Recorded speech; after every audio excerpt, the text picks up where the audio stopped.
그 유튜브 채널 저도 들어가 봤는데 강의도 많고 그래서 저는 실시간만 하고 끝나는 줄 알았는데 녹화를 다 해두셔서 너무 좋더라고요. 네, 네. 다행이에요. 나중에 저도 한번 정주행 하고 싶은 마음이 있습니다. 네네. 네.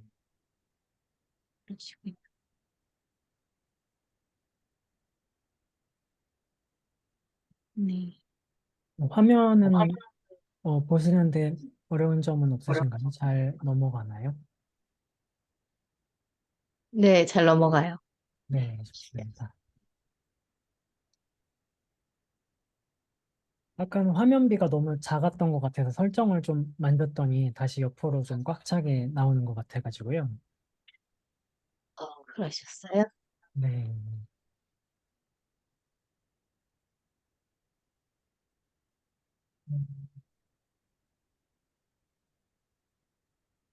음, 녹화도 시작한 김에 간단하게 저희 소개나 간단한 인사를 저희 해드리면 조금만 있다가, 한 5분만 더 있다가 괜찮을까요? 시작을 네네. 해봅시다. 그렇습니다.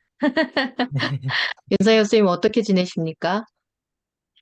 네, 잘 지내고 있습니다. 어제 오늘 교장 워크숍 있어갖고 갔다가 좀 전에 왔습니다. 교장 이- 북토크 하셨어요?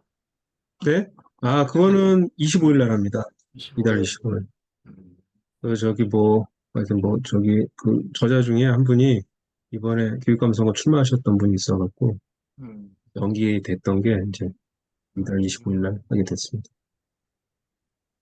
이 주제가 너무 흥미로워서 저희 학교 학생들, 저희 동아리 학생들한테도 막 홍보하고 그랬었는데 음. 애들이 다 엄청 바쁘더라고요. 내일이 세계 식량의 날이어서 내일 세계 식량의 날 무슨 캠페인 준비한다고 오늘 볼 수가 없다고 그러더라고요. 네. 그래서 일단 저만 들었어요. 제 요즘에서 딸한테도 얘기했는데 제 딸도 또 그 지금 식량의 날 수행평가 준비로 너무 찾는구나. 바빠서 음. 저라도 잘 듣겠습니다. 아, 그리고 이 책이 다 절판인데 교보문고에 잠실점이 하나가 있는 거예요. 그래갖고 제가 찜을 해가지고 어렵게 음. 구입을 했습니다. 지난 일요일 날. 아, 이게 왜 벌써 절판이죠, 근데? 너무 감사합니다. 저희가 사정이 왜 좀 절판이지? 있었는데요. 근데 저는, 이게 어, 개정판이던데, 개정판도 절판이더라고요. 네, 맞습니다. 오늘 슬라이드 음, 그 파워포인트 자료의 준비는 따로 못해서 미리 말씀을 드리자면 저희가 이제 쓰레기를 주제로 하는 책인데 좀 쓰레기가 되게 만들고 싶지 않더라고요. 그래서 네. 최대한 그 천연 펄프를 안 쓰고 100% 재생지로 만든 종이로 출력을 하다 보니까 좀 그 천연 펄프 100% 종이는 한 500, 전지로 500장에 얼마 나오는데 그것보다 한 7배 정도 비싼 종이를 좀 썼습니다. 그래가지고 좀 증세를 할 때 저희가 콩기름도 쓰고 표지 코팅도 안 하고 좀 출판계도 좀 이런 식으로 재생지를 더 많이 써야 되지 않나라는 메시지를 던지고 싶어서 이렇게 출력을 하게 됐는데요. 그렇다 보니까 증세 한번 할 때 저희도 좀 영세한 출판사다 보니까 계속 어려움이 있어서 그런 음, 문제가 있고요. 그래서 새롭게 3세를 낼 때는 저희는 일단 출판사 방침상 천연 펄프를 안 쓰는 거를 좀 할 수 있는 데까지 해보려고 하고 있어서 이번에는 그 사탕수수 종이로 다시 만들어 보려고 실험을 좀 하고 있고요. 네, 그래서 네, 이야기 나온 김에 우리 서로 소개하고, 이 이야기 네, 서서재님 번역가님의 이야기를 들어가기로 한번 하겠습니다. 저는 책을 이북을 샀어요. 아, 아, 이북을 사셨군요. 잘하셨네요. 예, 이북이 있더라고요. 안 그랬으면 읽을 수가 없었을지도 몰라요. 근데 그래서 이북 그냥 열심히, 노트북으로도 볼 수가 있나요? 이북 구입하시면? 그럼요. 제가 음, 잠시 화면을 공유했다가 해도 될까요? 어떨까요? 네네. 네. 네. 그러면 그냥 이북 구입해도 노트북으로 다 볼 수 있구나. 그 별도의 그 기기가 없어도 되는군요. 네, 이북을 이렇게 볼 수가 보이죠? 보입니까? 네. 네, 볼 수가 있습니다. 자, 음, 기획할 때 이북까지 하셨으면 마음 신경 많이 쓰셨네요. 아, 네, 네. 감사합니다. 선생님의 네. 공유된 화면 스마트폰으로도 볼 수 있겠네요, 그러면? 내 그럼 스마트폰으로도 볼 수 어, 있는데 조금 다른 책과 다른 게 읽어주는 기능이 붙어 있더라고요. 음, 어, EPUB 확장자가 아니라 PDF 확장자로 그런 것 만들어가지고요. 같아요. 네. 그러니까 호환성이 아주 매끄럽지는 음, 않습니다. 그런 거. 음, 자, 그러면 얘기 이제 8시 10분도 됐고 보이신 네. 분들이 만족할 만큼은 아니지만 점점 이제 모여 주실 거고 혹시 갤럭시 선생님은 실명으로 좀 바꿔주시면 저희가 조금 네 좋겠습니다. 선생님 저 봄샘은 배세봄 선생님이죠?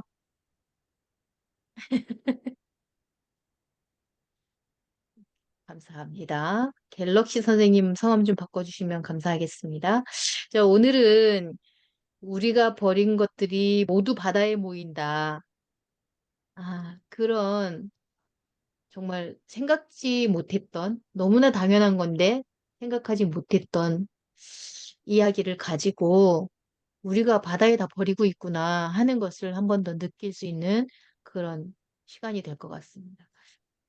어, 재작년인가요? 저희 제주에서 연수하고 서우봉 바닷가를 청소할 때 어마무시한 쓰레기들이 나왔던 기억이 좀 있어요.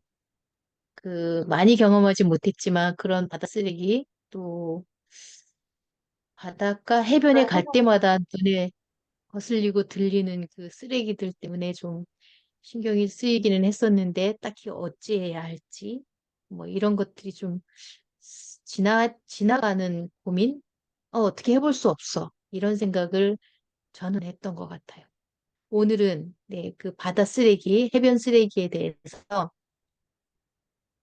아, 실제로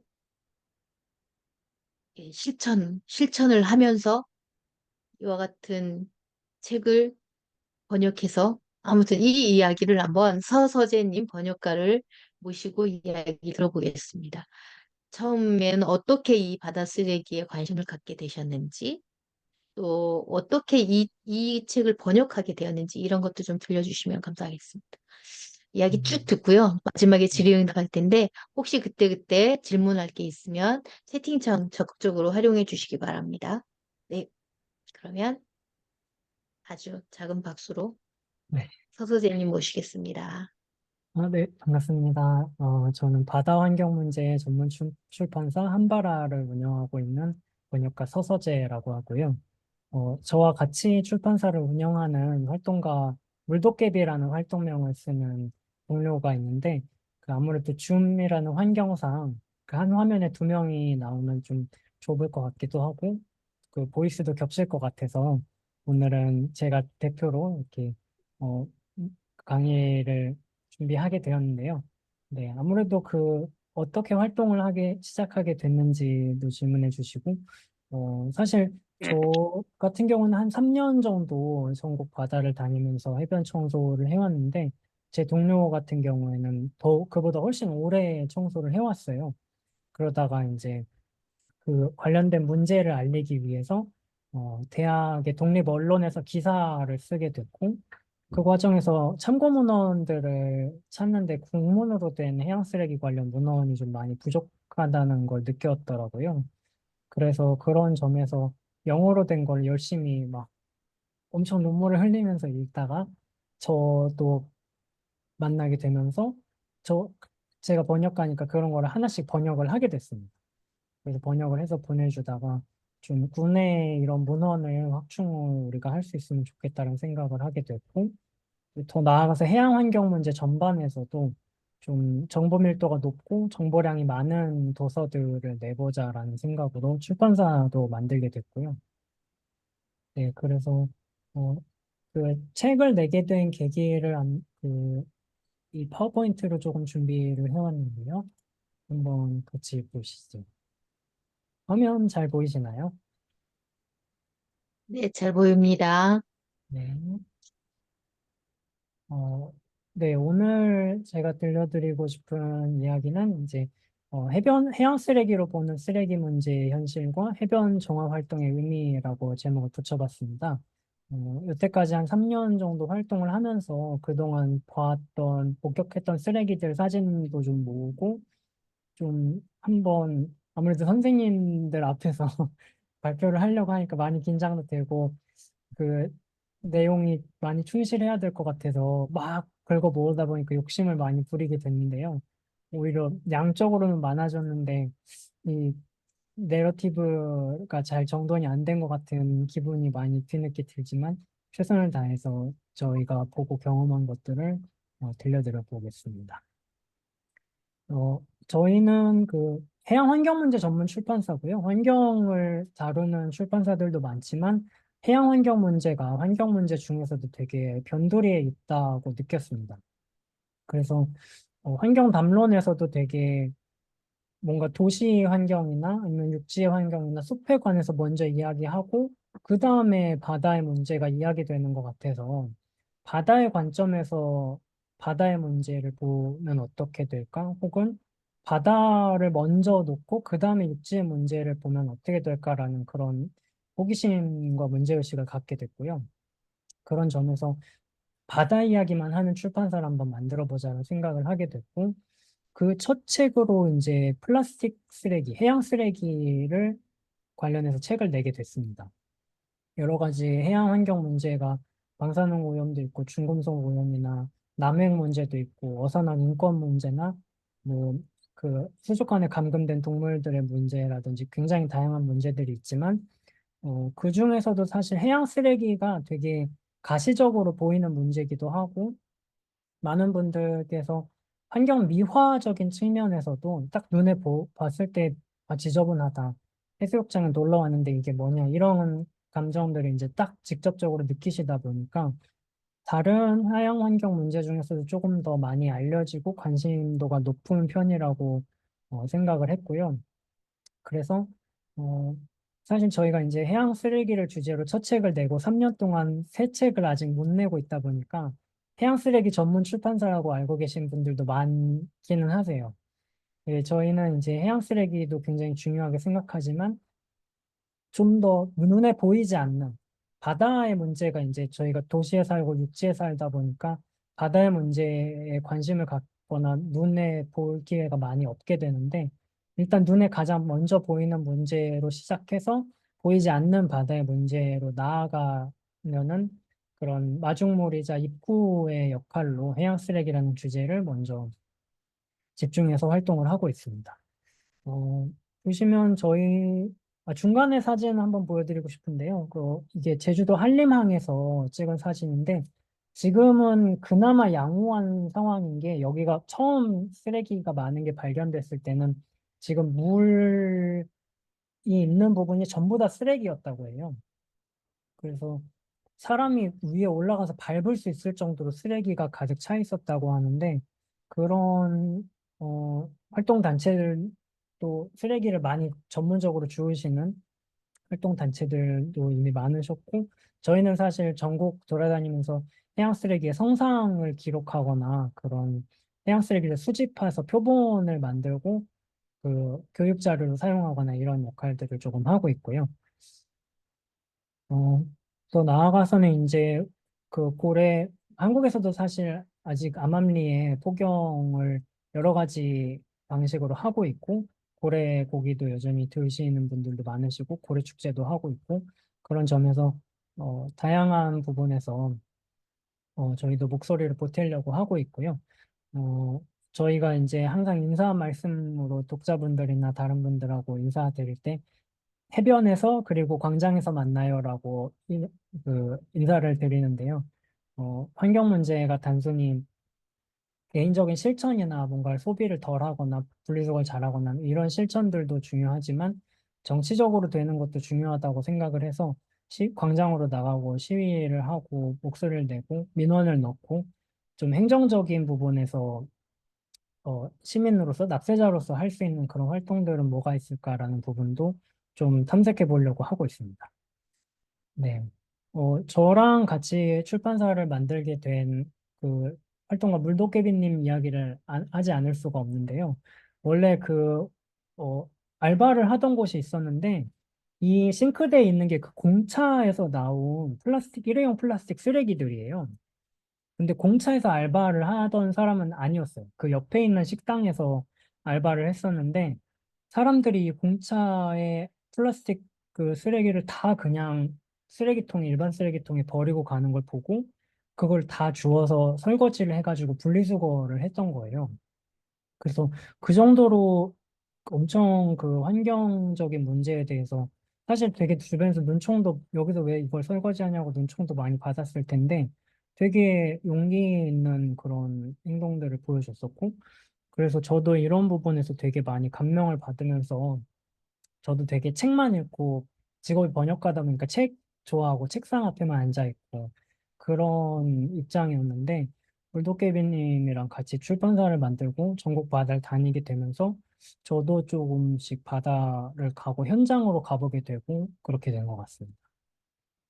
서두에 잠깐 언급을 해드렸었지만 그 해양 쓰레기, 특히 그 중에서도 폐허구 문제가 굉장히 심각한데요. 오늘도 굉장히 강조해서 좀 중심 주제로 많이 다뤄드리게 될 텐데, 그 해양 쓰레기 중에서도 폐허구에 관해서 기사를 왼쪽에 이제 쓴 거예요. 근데 그 과정에서 참고한 문헌이 오른쪽에 유엔 환경계획에서 나온 그 폐허구 관련된 보고서였고요. 유엔 환경계획에서 이 보고서를 쓰고 몇 년 뒤부터 이제 해양 플라스틱 문제 너무 심각하다고 이제 시동을 걸면서 유엔 전체에서도 이거 관련해서 협약을 만들어야 된다라고 아마 2006년, 2013년 정도부터 그렇게 시동을 건 걸로 알고 있습니다. 그래서 굉장히 좀 그 의미가 있는 그런 보고서였고요. 이거를 같이 번역을 하고 하다가 국내에 이런 전문 자료 말고도 좀 더 대중적으로 그러면서도 또 너무 얕게 해양 쓰레기 버리지 말자 해서 좀 더 나아가는 그 종류별로 좀 더 많은 정보를 주는 책들을 낼 수 있으면 좋겠다라는 생각을 하게 됐고, 그래서 오른쪽에 보시는 그 이 The Beachcomber's Guide to Marine Debris라는 책을 찾게 됐습니다. 이 책 같은 경우는 해양 쓰레기를 12가지, 15가지 종류로 나눠서 종류별로 분석을 하고 있고요. 어떻게 보면 해양 쓰레기의 유형학이라고도 할 수 있을 것 같습니다. 근데 저도 이 책을 이제 번역을 하다가, 어, 현장에 안 가보고 번역을 하는 거에 대해서 한계를 되게 많이 느꼈어요.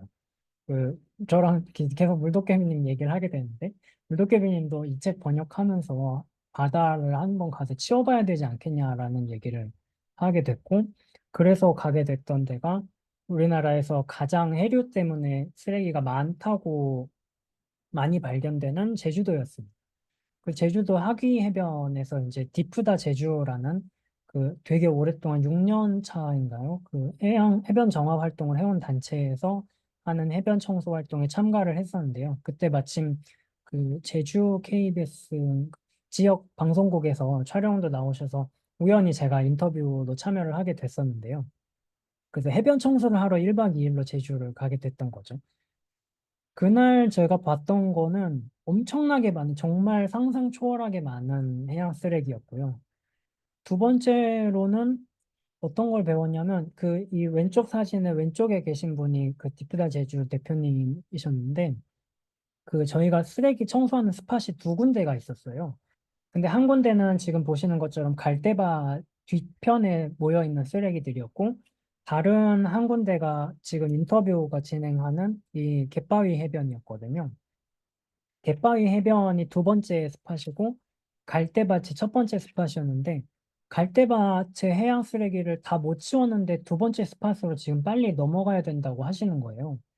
그래서 사람들이 의아해서 이거 여기 아직 이렇게 많이 남았는데 왜 이동하냐? 오늘 여기만이라도 다 치우고 가자 했는데 이분 얘기는 바닷물이 차올라서 들어오면 두 번째 스팟은 갈 때처럼 막아주는 게 없으니까 해변에 올라왔을 때 빨리 치워서 바다에서 제거를 해야 된다고 하시더라고요. 갈대밭에 있는 쓰레기들은 그래도 여기에서 갈대에 막혀서 오랫동안 적재되어 있었던 쓰레기들이라서 다음에 기회가 있는데 그 다른 스팟 같은 경우에는 바다로 돌아가면은 굉장히 두 번 다시 못 지울 확률이 높아지기 때문에 그렇게 되면 또 해양 생물들에 대한 피해도 반드시 분명히 누군가는 죽을 거거든요. 그걸 막기 위해서는 지금 빨리 두 번째로 가서 치워야 된다라고 해서 치웠던 경험이 있고요. 그래서 이때 배웠던 거는 해양 쓰레기 문제가 단순히 미관상의, 미화상의 문제가 아니라 굉장히 급박하고 눈에 보였을 때 빨리 치워야 되는 문제라는 그런 의식을 또 느꼈습니다. 네, 그래서 그런 경험을 바탕으로 좀 책을 번역을 하게 됐고요. 네, 우리가 바다에 버린 모든 것이라는 좀 제목은 의역을 해서 만들게 됐습니다. 네, 여기까지가 이제 한발 출판사의 소개와 간단하게 그 어떻게 활동을 해왔는지 책을 내게 된 계기까지 간단하게 설명을 드렸는데요. 지금부터 말씀드리고 싶은 것들은 저희가 현장에서 본 해양 쓰레기들, 그중에서도 굉장히 좀 문제의식을 많이 느끼고, 저희가 문제의식을 많이 느껴왔고, 사실 해양 쓰레기나 해변 정화 활동 관련해서 다른 단체나 다른 강사분들께 들어보실 이야기들이 굉장히 많긴 한데, 그거 외에 저희 좀 더 경험에서 비롯된 생각들을 많이 말씀드리는 게 또 식상하지 않고 새로우실 것 같다는 생각이 들어서 어, 전체 해양 쓰레기의 종류가 굉장히 많지만 그중에서도 오늘은 몇 가지에 초점을 맞춰서 한번 살펴보려고 합니다. 우선 해양 쓰레기는 저희가 생각하기에는 모든 저지선을 다 뚫고 바닷가 자연까지 가버렸다라는 게 굉장히 중요한 것 같습니다. 물론 해양 쓰레기 중에 70% 정도는 해상기인 해양 쓰레기여서 바다에서 어업을 해서 하는 동안에 버려지거나 뭐 해수욕장에서 버려지거나 그런 것들이 굉장히 많은 게 사실이고 나머지 30% 정도는 육상기인 쓰레기라서 육지에서 버린 그 쓰레기 처리 시설이나 쓰레기를 이렇게 우리가 봉지에 넣어서 버리고 집화장이나 쓰레기 매립지나 소각장으로 가는 거를 다 뚫고 강으로 흘러 들어가서 바다까지 가버린 쓰레기들이 있는 거거든요. 그런 점에서 바다에서 쓰레기가 발견된다는 거는 우리가 쓰레기가 자연으로 가지 않기 위해 막아놓은 그런 방책들과 시스템이 있는데 그걸 다 뚫고 들어갔다는 그런 의미가 있는 거죠. 그런 점에서 해양 쓰레기는 단순히 그냥 쓰레기인 게 아니라 이걸 통해서 우리 사회에 어떤 문제가 있는지, 무엇을 도대체 얼마나 많이 생산하고 있길래 여기까지 가버렸는지 생각하게 만들어주는 그런 거울이라는 생각이 들고요. 그런 점에서 지금 보여드리는 사진은 저희가 여수에 있는 검은모래 해변에서 발견한 쓰레기들인데요. 지금 보이는 왼쪽의 사진에 플라스틱 병이 26개가 있는데 전부 다 농약병입니다. 오른쪽에 보시면은 다 닳아서 바닥이 없어진 것도 있고, 막 깨진 것도 있고요. 라벨이 떨어진 것도 있고, 왼쪽 사진에서 오른쪽 아래에 보시면 완전히 뜯지 않은 새 농약도 있습니다. 그래서 이날 되게 농약병이 이렇게 많이 발견되는 거에 저희는 엄청 충격을 받았었고요. 시기는 장마 지난 시기이기는 했지만, 그렇다고 해도 이렇게 뭐 그라목손 같은 농약병도 발견되고 또 놀라웠던 건 여기서 발견된 농약병의 종류가 다 달랐거든요. 그런 것도 좀 충격을 받았었고 이게 바다로 이제 다 씻겨 내려가서 그 일대를 어떻게 피해를 줬을까?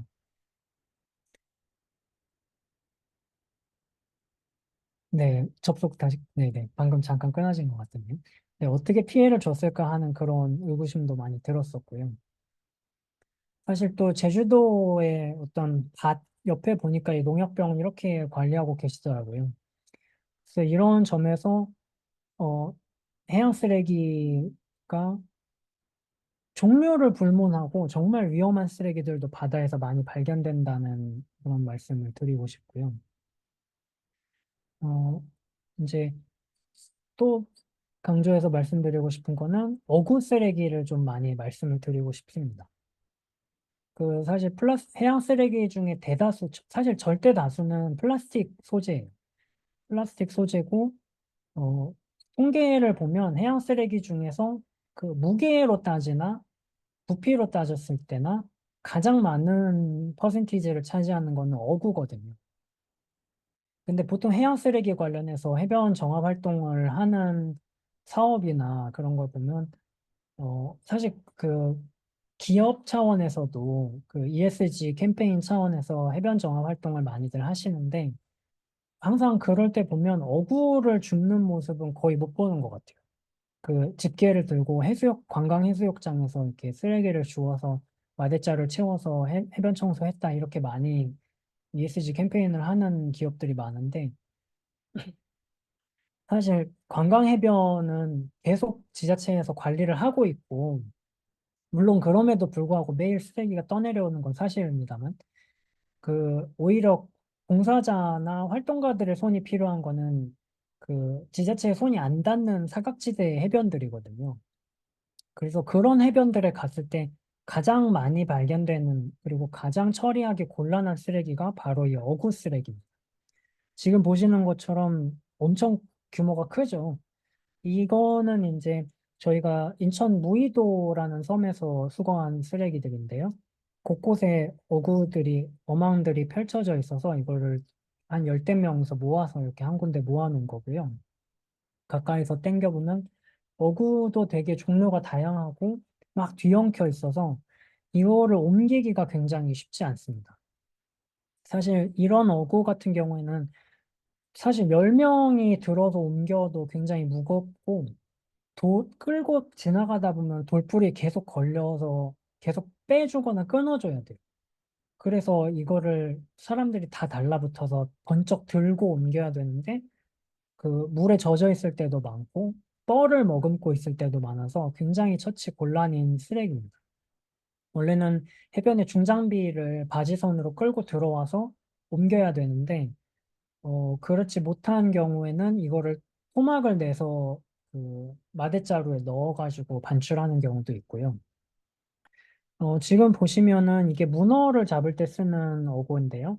예전에는 아마 실제 그 소라들을 사용을 했을 텐데 지금은 어구를 전부 다 플라스틱으로 바꾸고 있습니다. 소재도 나일론부터 굉장히 다양한 플라스틱들이 사용되고 있고 이렇게 복합 소재로 어구를 만들었을 때 문제점은 그 플라스틱 재활용을 하려면 단일 소재거나 소재를 파악하기 쉬워야 되는데 이렇게 되는 경우에는 재활용의 재활용망에서 완전히 벗어나 버리게 되는 거죠. 그런 문제가 있고요. 네, 이런 식으로 굉장히 지저분하게 막 발견되는 모습을 보실 수 있습니다. 그래서 해양 쓰레기 문제에서 제일 먼저 해결해야 되는 건 사실 어구 문제인 것 같아요. 이것도 방금 보신 거에 비하면은 조금 더 깨끗하고 상태가 괜찮은 어구일 수도 있겠는데요.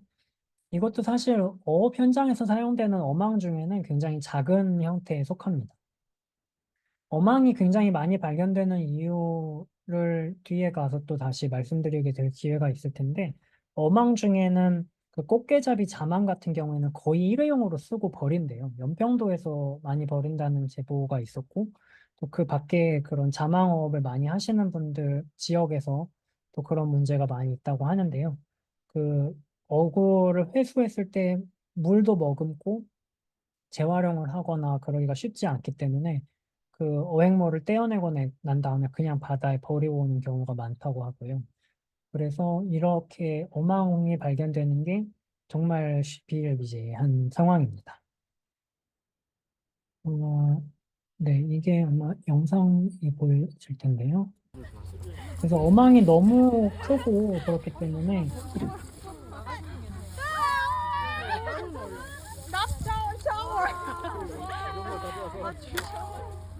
네, 이런 식으로 막 거의 바닥에서 캐내듯이 수거를 해야 되고요. 이게 길면 더 크게 압력을 많이 받아서 빼기 힘들 때도 많고 허리를 다치기도 하고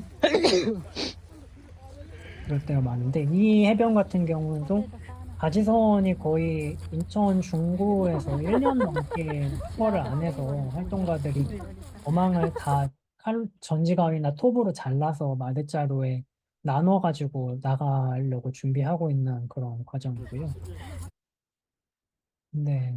어망과 더불어서 어구 쓰레기로 굉장히 많이 발견되고 또 심각한 게 그 합성섬유로 만든 어업용 로프입니다. 사실 요즘은 내구도 때문에 면이나 뭐 다른 생분해성 소재로 만든 거는 거의 없는 것 같고요. 다 이제 합성 소재로 플라스틱으로 만들어서 로프를 만들다 보니까 이게 시간이 지나면 문제가 다 미세 섬유로 바스라집니다. 다 바스라져서 어 이게 다 이제 미세 플라스틱이 돼서 바다로 들어가는 거죠.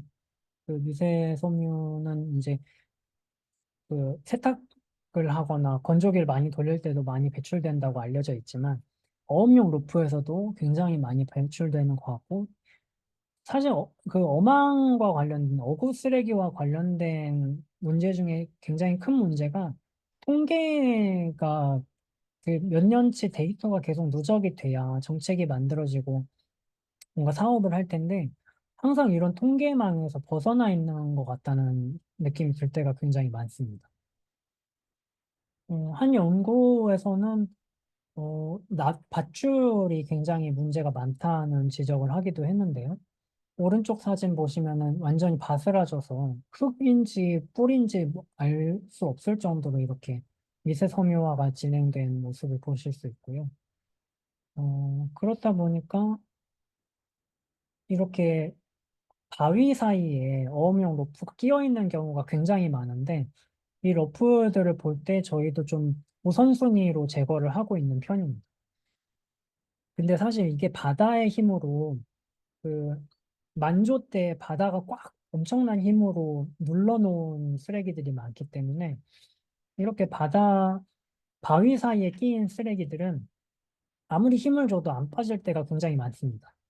그래서 좀 그 풀로 엄청 힘을 줘서 모든 힘을 줘서 당기면 굉장히 위험하고요.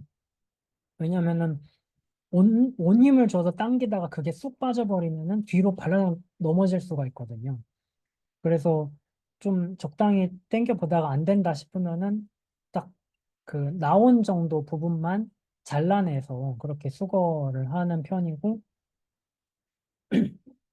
그래서 이런 부분도 사실 봉사자분들을 모시고 해변 청소를 할 때는 이렇게 위험한 데를 가기가 되게 조심스러워서 저희끼리 그냥 좀그 경험이 많은 활동가들끼리 다닐 때는 이런 데 들어가서 밧줄 수거를 하고 있고요. 이런 식으로 좀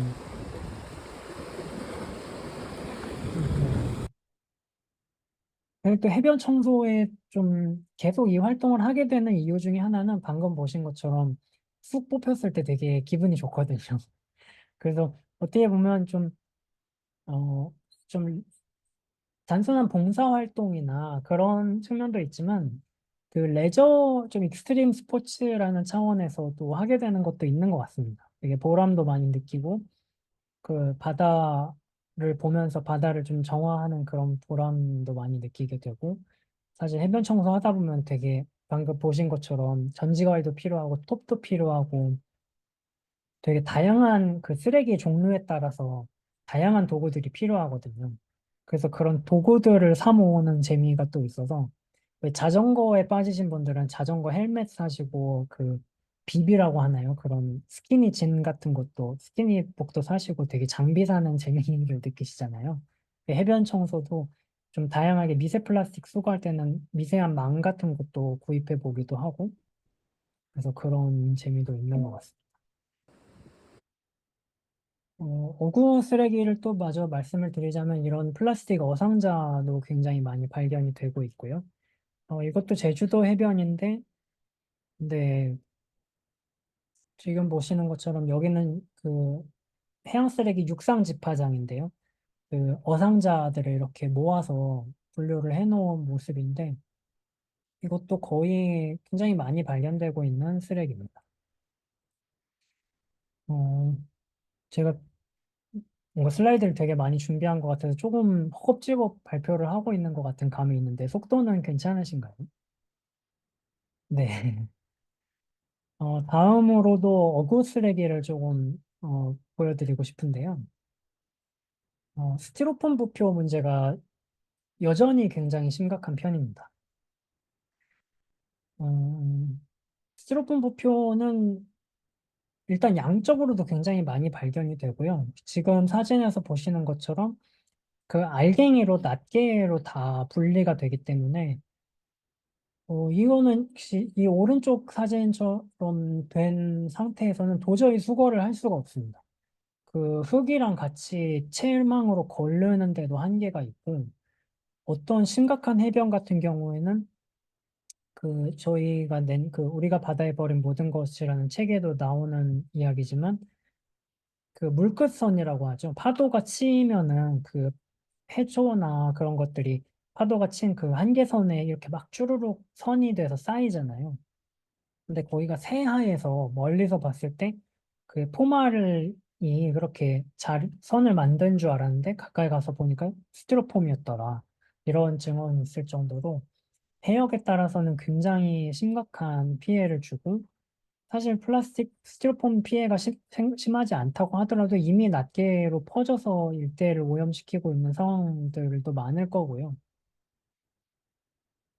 이거는 그 새만금 쪽에 유부도에서 찍은 사진인데요. 보시는 것처럼 전부 다 플라스틱 스티로폼 부표인 거를 확인할 수 있습니다. 사실 스티로폼 부표는 좀 무게는 가벼운 편이어서 부패에 비하면 무게는 가벼운 편이어서 해변 청소할 때 스티로폼 부표가 많이 나오면은 쉽게 옮기는 데는 그렇게 크게 어려운 점은 없긴 한데요. 얘도 옮기다 보면 계속 바스라져서 먼지처럼 날리는 그런 문제가 있고 사실 스티로폼 부표가 국내에 이렇게 많이 발견되는 이유는 양식장에서 엄청나게 많은 수를 사용하고 있기 때문입니다. 거의 수천만 개 단위로 사용을 했었고요. 계속 줄여나가고 있기는 한 상황이었는데 여전히 바다에 버려지고 떠내려가고 줄이 끊긴 스티로폼 부표는 그것만 따로 수거하는 사람이 있지 않는 이상 계속 발견될 것 같다는 생각이 들고요. 스티로폼 부표 관련해서 또 언급하지 않을 수 없는 통계가 전 세계에서 미세 플라스틱 오염도가 농도가 가장 높은 하구역을 1위부터 10위까지 통계를 냈을 때 그중에 2위랑 3위 하구역이 한국에 있는데요. 2위가 한강 하구고 3위가 낙동강 하구에 있거든요. 낙동강 하구 같은 경우에는 통영 일대에서 양식을 많이 하시다 보니까 거기서 발생한 스티로폼 미세 플라스틱이 그 일대의 미세 플라스틱 농도를 굉장히 많이 높이고 있는 상황이고, 사실 해수부에서도 이거에 대한 문제의식을 많이 느껴서 뒤늦게 이 스티로폼 부표 문제를 해결하기 위해서 좀 접근을 하고 있기는 합니다. 하지만 그게 충분히 해결이 되고 있는지에 대해서는 조금 더 살펴봐야 할 것 같은데요. 2021년 기준으로 2,300만 개가 사용이 되고 있다고 하는데요. 스티로폼 부표 사진에 보시는 것처럼 한 오토바이만 하거든요. 그래서 굉장히 큰데 이게 전부 다 낱개가 돼서 바다에 퍼진다고 한다면 거의 저희는 바다에 수류탄을 던지는 거나 마찬가지라는 생각을 하게 되고요. 스티로폼 부표 개수를 줄이고 있다고는 하지만 여전히 이렇게 많이 발견되고 있는 상황이고 여기 통계 보시는 것처럼 회수하거나 수거한 퍼센티지는 28%밖에 되지 않는다고 하면 나머지 70%는 다 바다에 퍼져서 흩어졌다는 뜻이겠죠.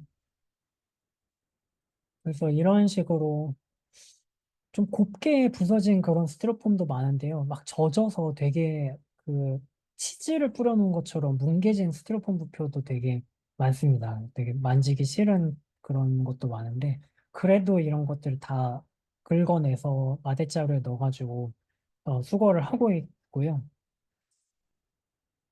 워낙 이게 스티로폼 부표가 많이 바스라지고 부서지고 파손이 많다 보니까 한 번은 이렇게 그 여러 가지 스티로폼 부표 문제를 해결하기 위한 이 역사가 있는데 그 과정에서 이렇게 비닐 같은 거를 그 플라스틱 그 피부를 이렇게 덮어 놓은 그런 시도도 있었지만 여전히 그것도 이렇게 찢어지고 해서 오래 가지 못했고요. 그 다음 시도로는 이렇게 부표 모양으로 플라스틱을 만들었었는데 저것도 쉽게 깨지고 그렇다 보니까 많이 사용되진 않았던 것 같습니다. 현재 많이 정부에서 밀고 있는 그 부표는 오른쪽에 보시는 저 검정색 그 쉘 형태의 부표인데요. 저거를 이제 정부에서는 친환경 부표라고 표현을 하고 있어요. 근데 저희는 사실 저거를 친환경이라고 보기는 어렵다고 생각을 하고 있습니다. 우선은 저것도 소재 자체가 플라스틱이기 때문에 결국에는 뭐 미세 플라스틱 문제나 그 해양생물의 섭취 문제나 이런 부분에서 자유롭지 않은 한계가 있고 오른쪽 사진에서 보시는 것처럼 굉장히 많이 깨지기도 하거든요. 그래서 저런 소재적인 면에서 친환경은 조금 몬순적이라는 생각이 들어서 저희는 그냥 하다못해 대체 소재 부표 정도로 부르고 있고요. 왼쪽 사진 아래쪽에 보시는 것처럼 한 해변에서 저 정부에선 친환경이라고 하지만 절대 친환경일 수 없는 대체 소재 부표들도 거의 한 번 청소할 때 2, 30개씩 나오고 있는 상황입니다. 저 부표 같은 경우에는 어떤 부표들은 물을 먹어서 옮길 때 굉장히 무거울 때가 많아요. 그 정수기에 넣는 큰 생수통 같은 거 굉장히 무겁잖아요. 그런 것처럼 부표도 물이 가득 차면 옮길 수가 없어서 그 전지가위나 망치 같은 걸로 깨서 물을 빼고 옮겨야 되는 상황도 있고요. 워낙 너무 무겁다 보니까 옮기다가 다치거나 넘어지는 일들이 생겨서 저거를 치우는데도 또 굉장히 시간과 노동이 많이 들어가고 있는 상황입니다. 이것도 제주도 탑동 쪽에 있는 해변에서 발견한 사진인데요. 어, 이 사진 오른쪽에 보시면 그 부표의 눈이라고 할까요? 귀라고 볼 만한 그 고리 부분에 끈이 매듭이 있는 걸 보실 수 있는데, 저희가 저게 친환경이라고 보기 어렵다고 생각하는 이유 중에 하나도 아무리 부표를 단단하게 만들어도 저 끈 부분이 계속 삭고 해져서 마찰력 때문에 끊어지기 때문에 유실되는 문제에서 결코 자유롭지 않은 것 같습니다. 그래서 해변 청소를 하다 보면 이 부표들은 정말 일회용이구나라는 생각을 많이 하게 되고요. 아무리 소재를 생분해로 바꾸던 뭘로 알루미늄으로 바꾸던 사용 자체가 일회용이면은 절대 친환경일 수가 없는 거잖아요. 그런 점에서 부표 관련해서 좀 더 개선이 많이 필요하다는 생각을 하게 되고요. 정부에서는 이제 신규 스티로폼 부표 설치를 금지하고 작년 11월부터 새로 물에 못 띄우게 하는 방안을 시작을 했는데요. 그러면서 여태까지 한 5년 동안 스티로폼 부표를 대체 소재 부표로 계속 교체를 해온 거는 사실입니다. 그래서 사실 저희도 11월에 신규 설치가 금지됐다고 해서 그러면 앞으로 좀 그 발견되는 것들만 주우면 좀 줄어들겠구나라는 희망을 가지긴 했었는데요. 그런데 충격적인 것이 저희가 8월에 그 인천 백령도의 해변 청소를 다녀왔었는데 인천항 쪽으로 들어오는데 뭔가 배 위에 하얀 것들이 엄청 많이 쌓여 있는 거예요. 그래서 저게 뭐지 하고 그 핸드폰으로 줌을 당겨서 한번 찍어봤습니다. 그래서 봤더니 저게 다 새로운 스티로폼 부표인 거예요. 그래서 저희가 알기로는 저게 새로 생산도 안 되고 설치하는 것도 안 되는데 왜 저렇게 많은 건가라는 의문이 들었고 그 부분에 대해서는 저희도 좀 지자체에 전화를 해보거나 해서 조사를 해봐야 될 것 같은데요.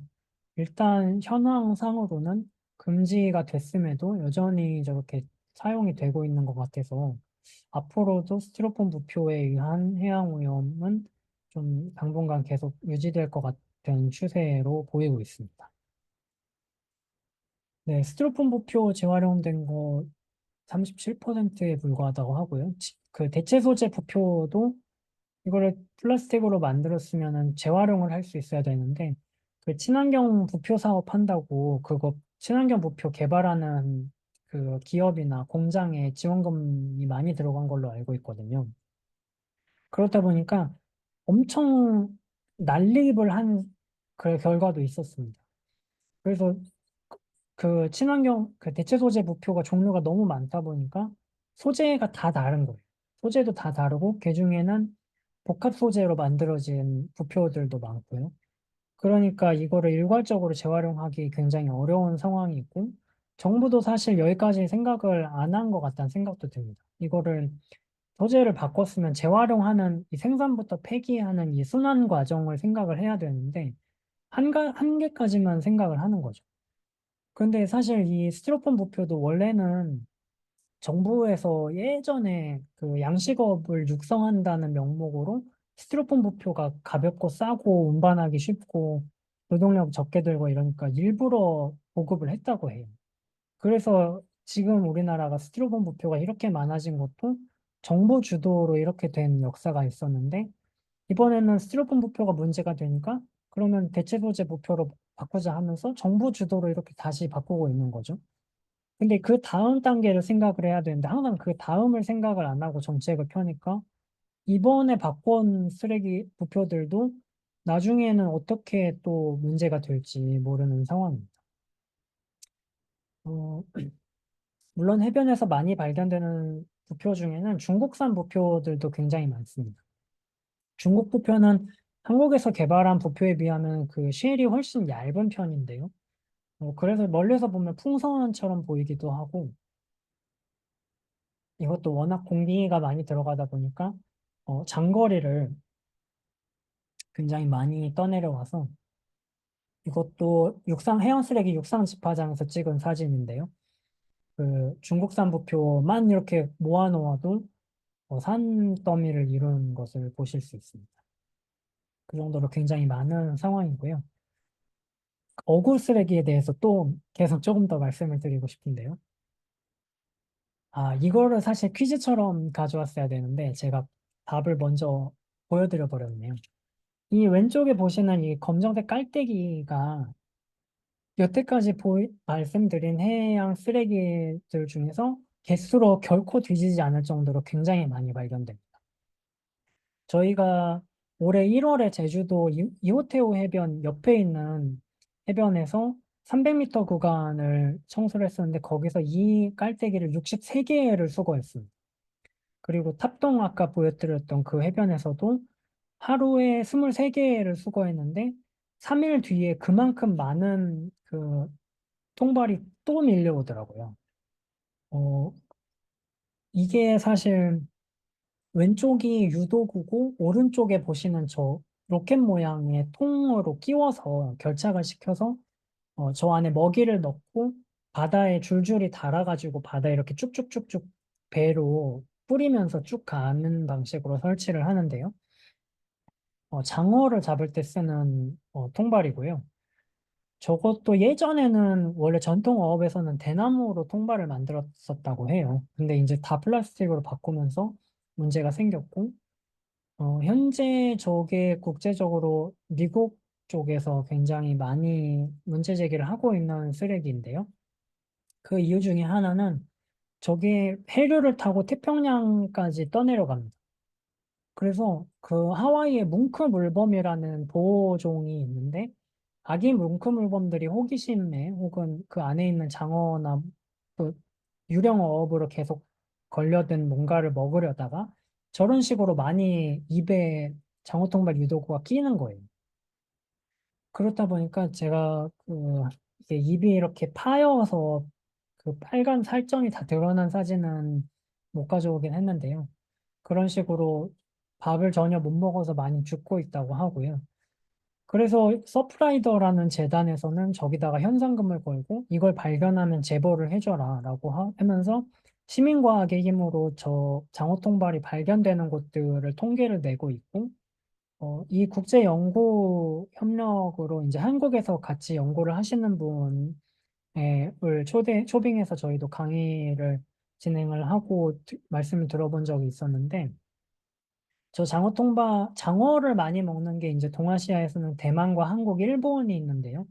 근데 그래서 이제 저희도 그러면 저기까지 떠내려간 장어 통발이 일본이나 대만의 장어 통발일 수도 있지 않느냐라고 이렇게 변명을 해보지만 저기 장어 통발의 그런 음각 양각으로 된 표시들을 보면 한국어로 써 있어서 한국 공장에서 생산된 장어 통발들이 대다수를 차지하고 있다고 합니다.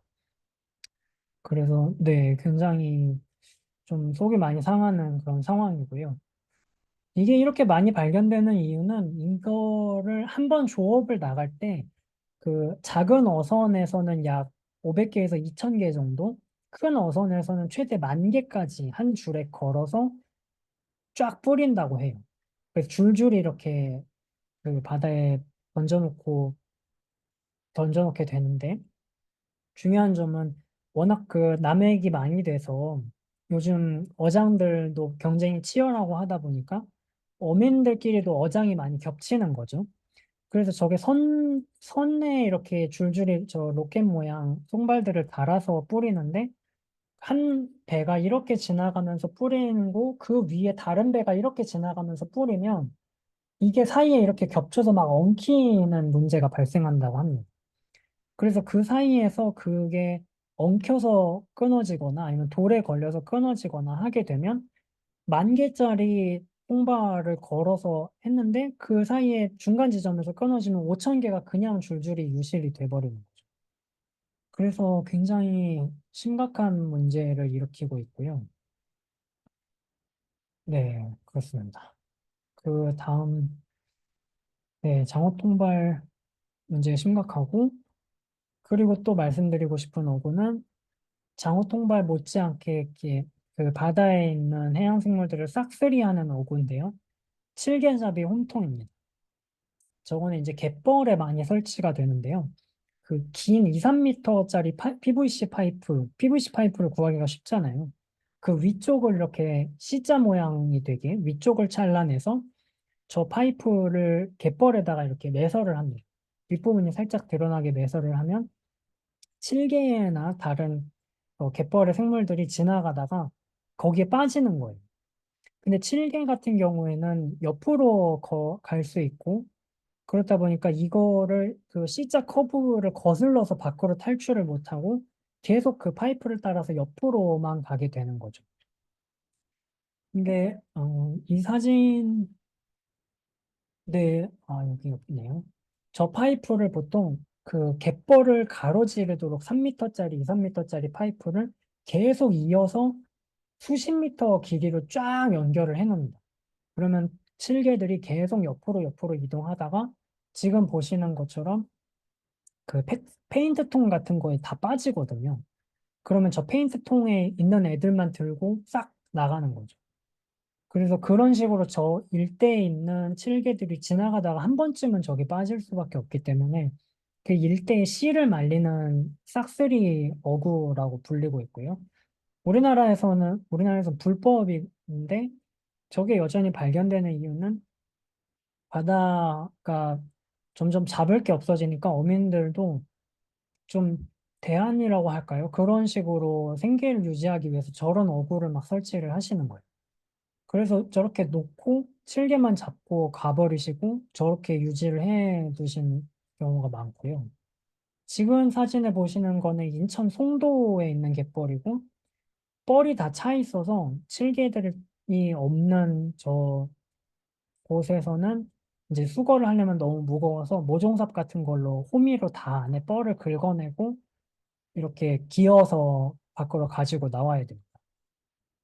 물론 저거를 하는 동안에도 막 갯지렁이들이 그 호미에 잘려서 반토막이 나기도 하고 그러면 갈매기들이 냄새 맡고 막 오기도 하고 그래요. 그래서 치울 때도 좀 속이 많이 상하고 어, 그 뻘이 막 빠지니까 네 발로 기어서 나와야 되는데 꽤 어려운 작업이기도 하고요.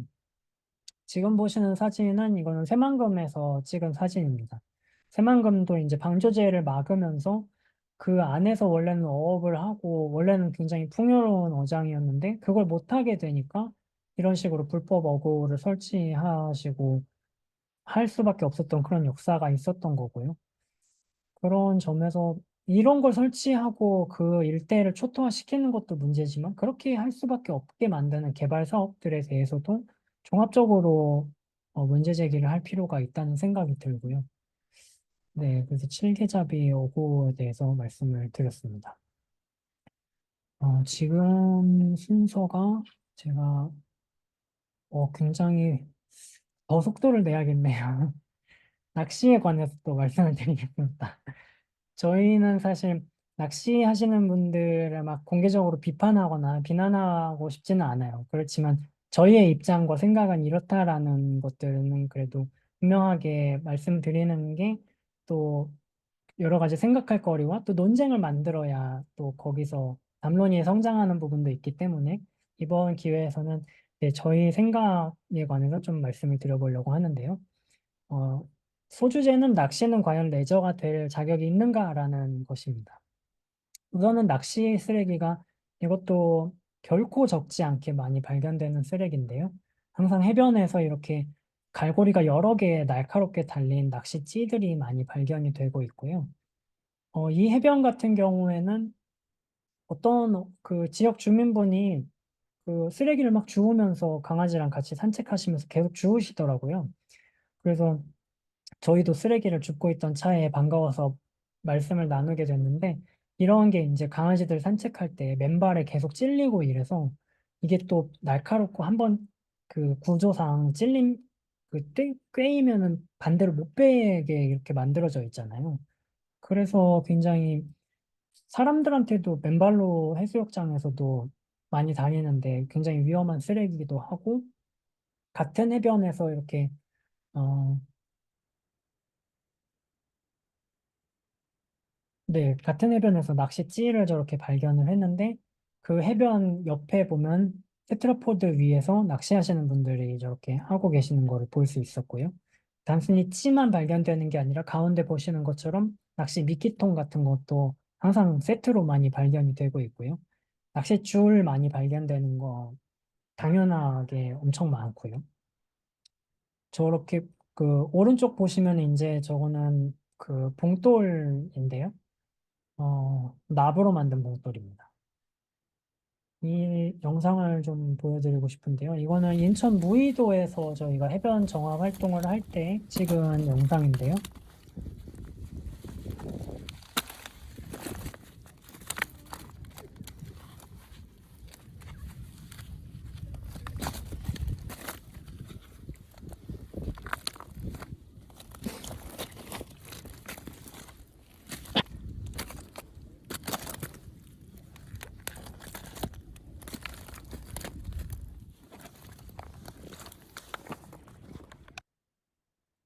네, 마지막은 바로 옆에서 낚시하시는 분으로 끝나고 있는데, 어, 그래서 저희는 여기서 저렇게 낚싯줄을 계속 한 30분 동안 저렇게 낚싯줄만 수거를 했던 것 같아요. 그러니까 비교적 겉으로 봤을 때는 깨끗한 해변이었는데, 가서 보니까 낚싯줄이 굉장히 많이 끊어져서 엉켜 있었고, 그래서 전날은 낚싯줄만 수거한 날이었습니다. 근데 낚싯줄은 한 번 버려지면 반드시 누군가를 죽이게 돼 있어요. 그날도 저희가 30분 동안 낚싯줄 수거하다가 딱 허리를 이제 30분 만에 펴고 저 반대 사람들이 모여 있는 쪽을 이제 모입시다 해서 저쪽을 봤는데 사람들이 막 모여서 뭔가를 보고 있는 거예요. 그래서 뭐지 하고 가서 봤더니 낚싯줄에 몸이 칭칭 엉켜서 죽은 새의 사체가 있었고요. 그래서 낚싯줄 주우면서도 이렇게 낚싯줄 많으면 분명히 뭐 하나는 죽었겠구나라고 생각했는데 바로 그 자리에서 새 사체를 보니까 좀 마음이 안 좋았고요. 이런 식으로 생물 피해도 굉장히 많이 만들고 있고 단순히 바다새들 피해가 굉장히 큰 건 사실이지만 그 낚시를 하다가 물살이 저희는 물고기 대신 물살이라는 표현을 많이 쓰고 있는데요.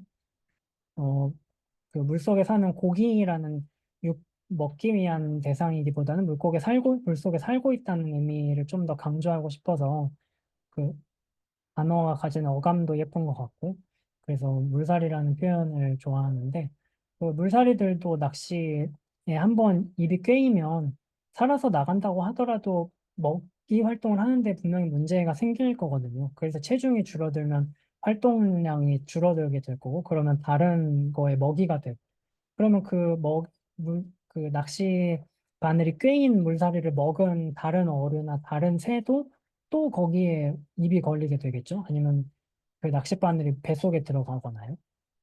그래서 낚시 쓰레기 문제에 대해서 굉장히 좀 심각하게 생각을 하고 있고요. 사진에서 보시는 것처럼 산호가 낚싯줄에 엉키는 문제도 굉장히 심각하고, 왼쪽 보시는 것처럼 새들이 목에 이렇게 걸려 있는 거, 뱃속에 낚싯바늘이 들어간 것도, 저거는 수술을 해주지 않는 이상 어떻게 할 도리가 없는 것 같습니다. 이것도 보면 이제 상괭이가 또 낚싯바늘에 걸려서 죽은 사체 사진인 거고요. 이것도 상괭이 뱃속에서 낚싯바늘이 4개가 나왔다. 이런 뉴스에서 가져온 사진이고요. 고양이들도 그 섬 지역에 사는 고양이들도 이렇게 낚싯바늘에 많이 걸리고 있다고 하는데요. 고양이 얘기가 나왔으니까 잠깐 말씀을 드리자면 그 섬에 있는 고양이들이 그 섬에 있는 조류들의 개체수 감소의 원인이다라는 그런 지적이 많아서 고양이들을 다 죽여야 된다 내지는 그런 폭력적인 담론들도 많이 형성이 되고 있는데요. 사실 그 바다새의 알을 먹거나 바다새를 잡아 포식하는 그 대표적인 생물 중에 하나가 쥐라고 해요. 근데 고양이 개체수를 줄이면 오히려 쥐 개체수가 늘어나서 바다새가 더 줄어드는 그런 문제도 있다고 하더라고요.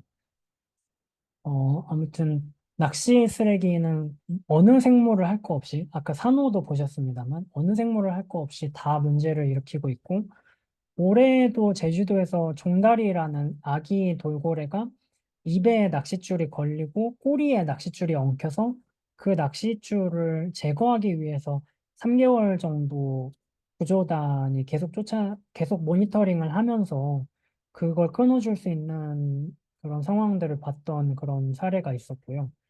그러니까 한번 버려지면 걸릴 수밖에 없고 누군가는 죽이거나 죽을 때까지 고통을 주거나 둘 중 하나인 것 같습니다.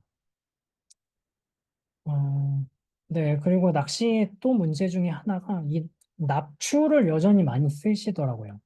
그래서 납추라고 그 네이버 스마트 스토어나 쿠팡에 검색해 보시면 여전히 많이 팔고 있는 거를 볼 수 있고, 이 납추가 납이 물에 굉장히 잘 녹고 바닷물은 또 소금기도 있고 그러니까 더 잘 녹는다고 하는데요.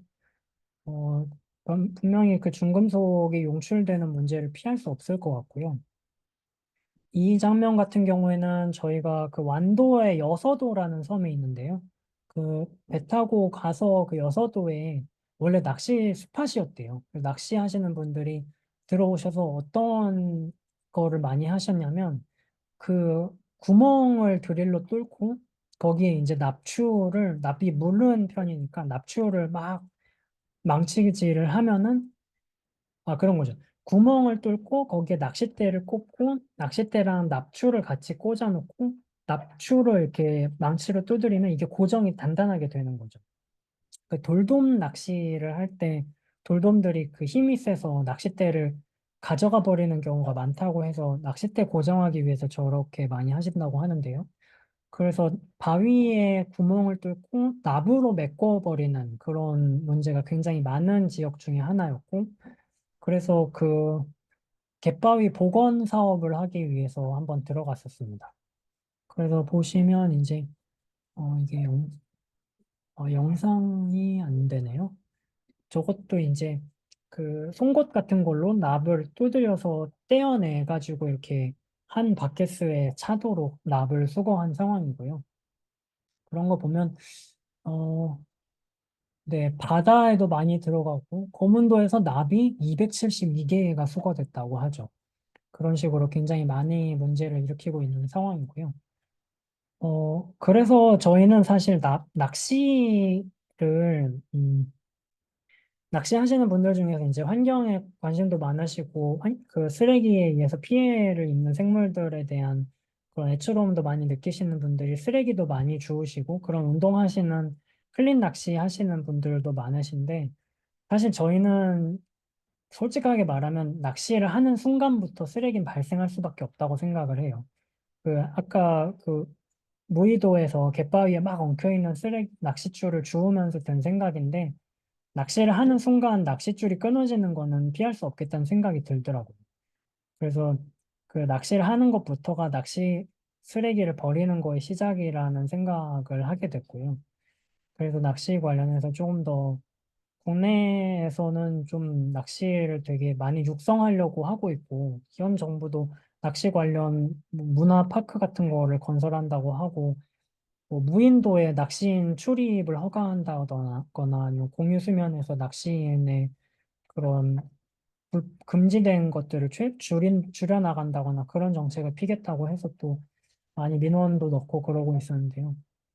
해외처럼 면허제나 일단 면허제가 어려우면 신고제라도 시작해야 되는 것 같습니다. 그 통계라도 내고 어디서 낚시를 많이 하고 어떤 쓰레기가 많이 나오고 어떤 사람들이 많이 하고 있는지 일단 데이터가 쌓여야 되니까 면허제에 대한 그런 반발이 많다면 신고제로 시작해서 허가제로 넘어가서 그 다음에 면허제로 가는 것도 방법일 것 같고요. 물론 그 네, 그 좀 더 빡세게 해야 된다고 생각합니다. 네. 저희가 그 쉬는 시간 없이 그냥 스트레이트로 쭉 가서 조금 더 일찍 질의응답 시간을 갖고 그렇게 하려고 하는데요.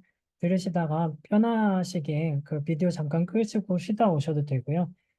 그렇게 하시면 될 것 같습니다. 사실 지금까지 본 쓰레기들 다 플라스틱 쓰레기고 해양 쓰레기는 이퀄 플라스틱 쓰레기라고 해도 과언이 아닌 것 같습니다. 그 중에 제일 많이 발견되는 거는 단연코 그 페트병인 것 같고요. 페트병은 사실 중국에서 온 페트병이 굉장히 많은 상황입니다. 이것도 그냥 한 해변에서 저 어상자들도 이 같은 해변에서 주운 어상자고요. 어상자에 이제 페트병들을 담아놓은 상태고요.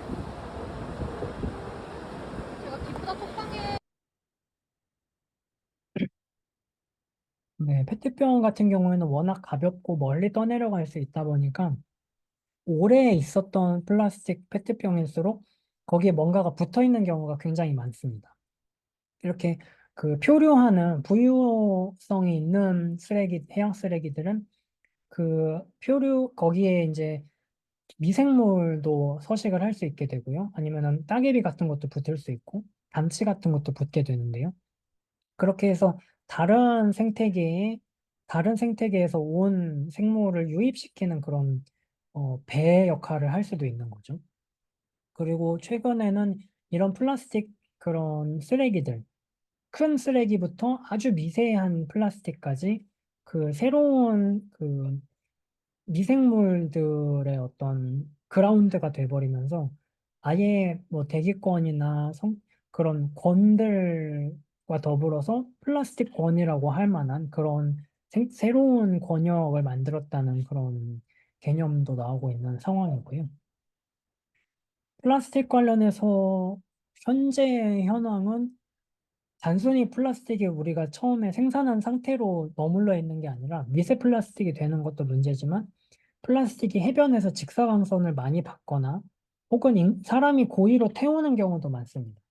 그렇게 되면 녹아서 다른 자연물에 늘러붙고 엉겨붙거나 새로운 돌을 형성하는 경우도 많습니다.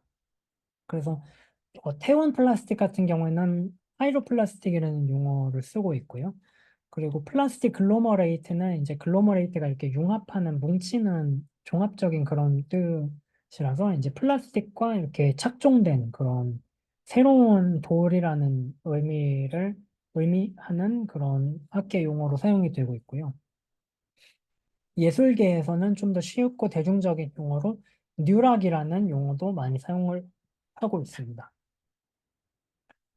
네, 그래서 이렇게 플라스틱 같은 경우에는 어망도 아까 보셨듯이 그 청록색 어망들도 많이 그 이렇게 녹는 것 같아요. 색깔을 보면 저렇게 되는 것들도 직사광선을 이제 강하게 받으면서 녹았다가 굳었다, 바다가 들어오면 또 굳었다가 또 녹았다가 이런 게 반복되는 것 같고요. 그래서 돌틈 사이에 저렇게 플라스틱이 끼는 경우가 많고 저것도 이제 다 왼쪽에 보시면 바스라진 그런 부스러기들이 보이시죠?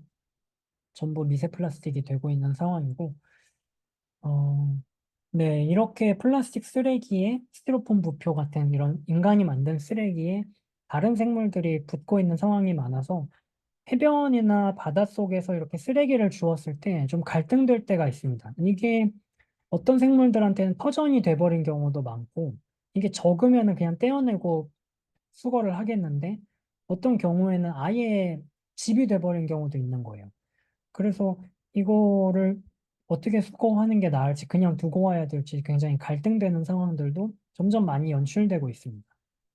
그런 점에서 쓰레기가 더 많이 자연의 일부가 돼버리기 전에 더 많은 생물들이 이 쓰레기에 적응하거나 여기에 맞춰서 진화를 하거나 여기에 맞춰서 생태계를 만들기 전에 인간이 무책임하게 버린 것들 책임지고 수거를 해야 된다는 생각이 들고요.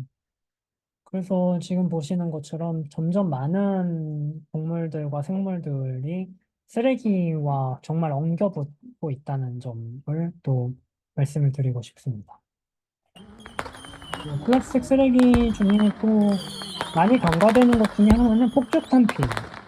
그래서 폭죽을 쏘면 이렇게 그 폭죽을 쏘고 남은 대롱만 쓰레기라고 많이 생각을 하시고 하늘로 예쁘게 날아가는 불꽃에만 초점을 맞추시는 경우가 많은데 사실 그렇게 쏘고 난 다음에는 이렇게 검정색 플라스틱 탄피가 엄청나게 땅에 많이 쏟아집니다.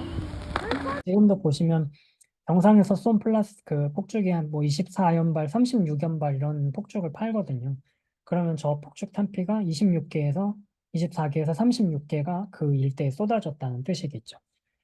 그래서 전날도 그 시셰퍼드라는 해양환경 단체랑 같이 수거를 했었는데 14,000개, 15,000개 가량을 수거를 했고요.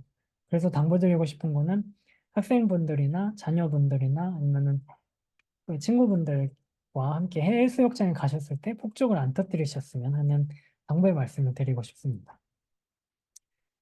플라스틱 쓰레기와 관련해서 저희가 좀 바다의 관점에서 드리고 싶은 말씀은 사실 플라스틱이 분해되는데 500년 걸린다라는 이야기가 사실 출처도 불분명하게 굉장히 많이 회자되는 것 같습니다. 그래서 페트병도 500년이면 분해가 된다라고 많이 이야기가 되는데 저희는 사실 그게 굉장히 함정카드인 것 같아요. 분해가 결국엔 된다라는 그 함의를 가지고 있는 게 어떻게 보면 그래도 결국에는 분해가 되니까 괜찮은 거 아니야라는 그런 생각을 하게 만들고 그러는데 사실 육지에서의 플라스틱 뭐 페트병 500년 걸리면 분해가 될 수 있을지는 모르겠습니다만 바다의 관점에서 볼 때 플라스틱 쓰레기는 분해가 되지 않는다라고도 말할 수 있을 정도로 지금 사진에는 넣지 못했는데 저희가 8월에 백령도 갔을 때 1975년도에 생산된 소고기 라면 비닐봉지가 있는 그대로 해변에서 발견이 되더라고요. 그래서 그런 걸 보면서 정말 분해 안 되는구나라는 생각을 하게 됐고요. 이론적으로도 이 플라스틱 쓰레기가 해양 환경에 들어갔을 때 분해가 어떻게 진행되는지에 관해서 연구한 논문들이 있는데요. 거기서 보면 플라스틱이 처음에 이제 광분해로 시작해서 분해가 시작이 되는데 해변의 위에 있는 플라스틱들이야 햇살을 많이 받겠지만 파도를 맞아서 다시 바다로 떠내려가거나 아니면 파도 때문에 그 모래 안으로 파묻혀 버리는 경우도 굉장히 많기도 하고요. 바다로 가서 바다 수중으로 가라앉는 쓰레기들도 많기 때문에 빛으로 분해가 시작되기가 굉장히 어렵습니다. 그리고 어, 그 분해가 되려면 일정 온도가 돼야 되는데 그 온도도 수온이 낮기 때문에 육지에 비해서 훨씬 분해가 되기 어려운 환경이고요. 뭐 미생물에 의해서 분해가 되려고 해도 산소도 부족하고 플라스틱을 분해할 수 있는 특정 종류의 미생물들도 육지에서도 부족한데 바다에서라고 있다고 보기 어렵겠죠. 게다가 플라스틱에는 분해가 어렵게 만드는 첨가제들이 또 많이 들어가기 때문에 바다에 들어간 플라스틱은 사실상 분해될 거라고 기대를 안 하는 게 현실적으로 맞다는 생각을 하게 됩니다. 그리고 사실 해양 쓰레기 중에 다수는 수중에 가라앉아 있거든요. 그러니까 물속에서 나중에 거의 화석처럼 출토가 되겠죠. 그래서 저희는 이 책을 번역할 때도 분해라는 표현을 가급적이면 플라스틱에 관해서는 안 쓰려고 노력을 많이 했고요. 저도 사실 처음에는 좀 문제의식 없이 그냥 플라스틱 분해라고 이렇게 분해 이렇게 번역을 했었는데 그 책 한번 저 물도깨비님이랑 같이 검토를 할 때 이건 분해라고 하면 안 될 것 같다라고 얘기를 하시더라고요. 그래서 저도 그때 들었던 생각이 아, 이게 분해 플라스틱은 미세 플라스틱으로 바스라지기만 할 뿐이니까 이걸 분해라고 할 수 없구나. 분해는 썩는다는 뜻인데 썩지 않는 거니까요. 그래서 이거를 파편화나 미립화라고 하는 게 맞다는 생각을 했고 책에서는 파편화 미립화가 좀 아직 곧 일반화된 표현이 아닌 것 같기도 하고 새로운 표현을 너무 독자분들께 들이밀기는 좀 조심스러운 부분도 있어서 일단은 풍화라고 번역을 하긴 했습니다. 미세 플라스틱이 심각해지고 있는 거는 이미 익히들 알고 계시는 문제고요. 구름에서도 발견이 되고 있고, 물속에 많은 거는 더할 나위 없고, 인간의 뇌 세포 안에서도 발견이 되고 있다고 하고요. 미세 플라스틱 문제 관련해서 제가 개인적으로 가지고 있는 생각은 이 물이 오염된다는 게 나중에는, 어,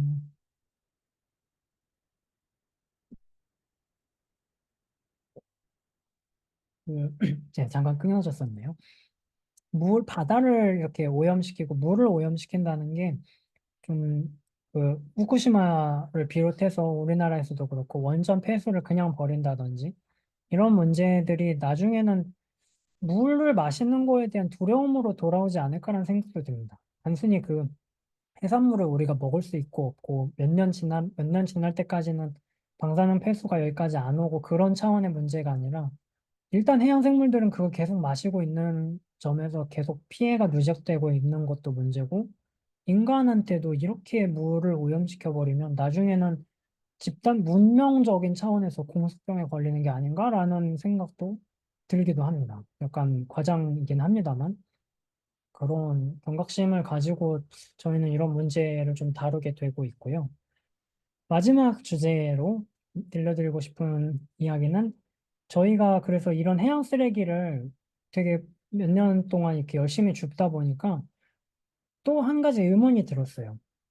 이 바다에서 쓰레기가 이렇게 많이 발견된다는 건 결국에는 우리가 쓰레기 생산을 해놓고 그거를 처리하는 걸 누군가한테 계속 떠넘겼기 때문에 바다까지 떠넘겨진 거거든요.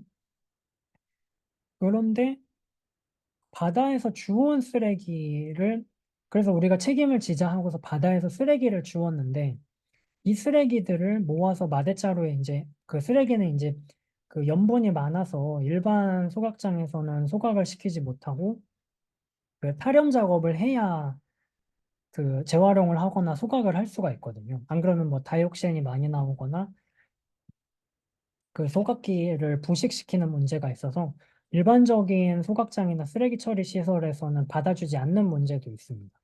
그래서 해양 쓰레기, 바닷물 머금은 쓰레기는 다 마대자루에 넣어서 수거를 하고 배출을 하고 있는데요. 그래서 해양 쓰레기를 모아서 마대자루에 넣어서 큰 길가에 이제 내놓고 안전신문고 같은 앱으로 지자체에 연락을 해서 수거해 달라고 부탁을 드리게 되는데 그렇게 해서 이렇게 모은 쓰레기들은 과연 어디로 가서 누가 처리를 해서 누가 버릴까라는 의문이 들기 시작한 거죠. 그래, 네, 마대자루도 사실 플라스틱이어서 이것도 오래 수거가 안 되거나 이러면은 이렇게 바스라져서 미세 섬유화가 되거든요. 그래서 마대자루라는 그 소재 자체도 또 그냥 쓰레기를 담는 좋은 일 하는 도구라고 마냥 좋게 볼 수만 없는 생각이 들고요. 그래서 저희도 언제부턴가는 해양 쓰레기 집화장을 찾아다니게 됐습니다. 여기는 제주도에 있는 육상 집화장인데요. 보시면은 천장이 있고 이제 컨테이너처럼 이제 만들어서 쓰레기를 모으고 있는데 이런 식으로 되게 얼기설기 쓰레기를 소재별로 플라스틱류, 스티로폼, 어구 쓰레기도 옆에 있었던 것 같은데요. 그런 식으로 쌓아두고 있는 상황이고 제주도는 사실 매년 100억 정도를 들여서 쓰레기를 육지로 반출을 하는데 많은 예산을 쓰고 있다고 하더라고요. 근데 이런 집화장도 사실 관리가 잘 되고 있거나 환경에 영향을 최소화하는 방식으로 유지가 되고 있는 집화장은 사실 많지 않은 것 같습니다. 이 집화장도 천장이 있는 점은 좋지만 배수구가 굉장히 막혀 있고 이런 새가 죽어 있는 사체도 보이고요. 이런 배수구도 되게 많이 썩어 있는 모습이 보이고 이곳은 또 다른 제주도의 육상 집화장인데요. 이 옆에 밭이 있었는데 밭 주인분은 이 옆에 이런 집화장이 들어오는지 전혀 모르셨다고 해요. 근데 해양 쓰레기는 되게 수분이 많고 그래서 그 생물들도 많이 붙어 있는 쓰레기이기 때문에 많이 썩는 편인데 이런 식으로 천장도 없이 덜렁 바닥도 없이 만들어 놓은 거죠. 그래서 되게 대책 없이 그냥 해양 쓰레기 어떤 통계적인 그런 처리 그런 실적을 만들기 위해서 만들었나라는 생각이 들 정도로 이렇게 집화장을 만들고 있는 상황이고요. 이쪽은 이제 어, 이파도라는 섬에 있는 해양 쓰레기 집화장인데요. 이것도 어, 아무나 들어갈 수 있게 열려 있어서 이 쓰레기장 문 쪽 안으로 보면 생활 쓰레기가 굉장히 많이 섞여 있고 이 섬에 낚시하러 오신 분들이 방금 보신 것처럼 소주병을 막 버리신 걸 볼 수 있습니다. 그래서 해양 쓰레기를 이제 지자체에서는 그 바다 지킴이 사업 같은 걸 하면서 지역에 좀 연로하신 분들한테 그 생계 유지나 이런 차원에서 그 일정 수당을 드리고 해양 쓰레기를 수거하는 그런 용역을 많이 발주를 하고 있는데요. 근데 사실 저희는 이제 젊은 사람들이 모여서 막 으쌰으쌰 치워 놓지만 이거를 또 옮기고 치우시는 분들은 연로하신 분들이 많고 또 해양 쓰레기 중에서는 뾰족하거나 날카롭거나 깨진 것들이 많아서 이것들을 그냥 우리가 마대자루에 넣어 놓으면 그걸 등짐을 지다가 찔리거나 다치는 일들이 발생하지 않을까라는 의문이 많이 들고 있고요. 그래서 날카로운 것들은 좀 그 해변에서 수거한 투명한 페트병이나 그런 것들에다가 따로 넣어서 보이게 배출을 하거나 그렇게 하고는 있는데요. 이런 좀 그림자 노동이라고 할까요? 보이지 않는 부분에서 해양 쓰레기에 또 다음 떠넘김의 연쇄에 서 있으신 분들이 있다는 생각이 들어서 그 부분도 저희가 좀 출판사 차원에서 좀 구술 기록을 받으러 다니거나 좀 취재를 하면서 컨텐츠를 만들고 알려봐야겠다는 생각을 하고 있습니다. 이것도 다른 해양 쓰레기 집화장입니다. 여기는 지금까지 보여드린 곳 중에 제일 규모가 큰 편이고요. 여전히 관출이 잘 안 된 쓰레기장 중에 하나고, 이 아래쪽에 보시면은 이제 물이 가득 고여 있습니다. 사실 저는 비염이 심해서 냄새가 막 많이 뭐 막 그렇게 고약한가 하긴 했는데 같이 간 불도케님은 너무 고약해서 오래 못 있겠다고 하실 정도로 좀 많이 썩고 있고 그렇더라고요. 네. 아까 그냥 지나가는 말로 해양 쓰레기 청소하는 거가 이제 레저 차원에서도 재밌는 일이다라는 말씀 드리긴 했었는데요.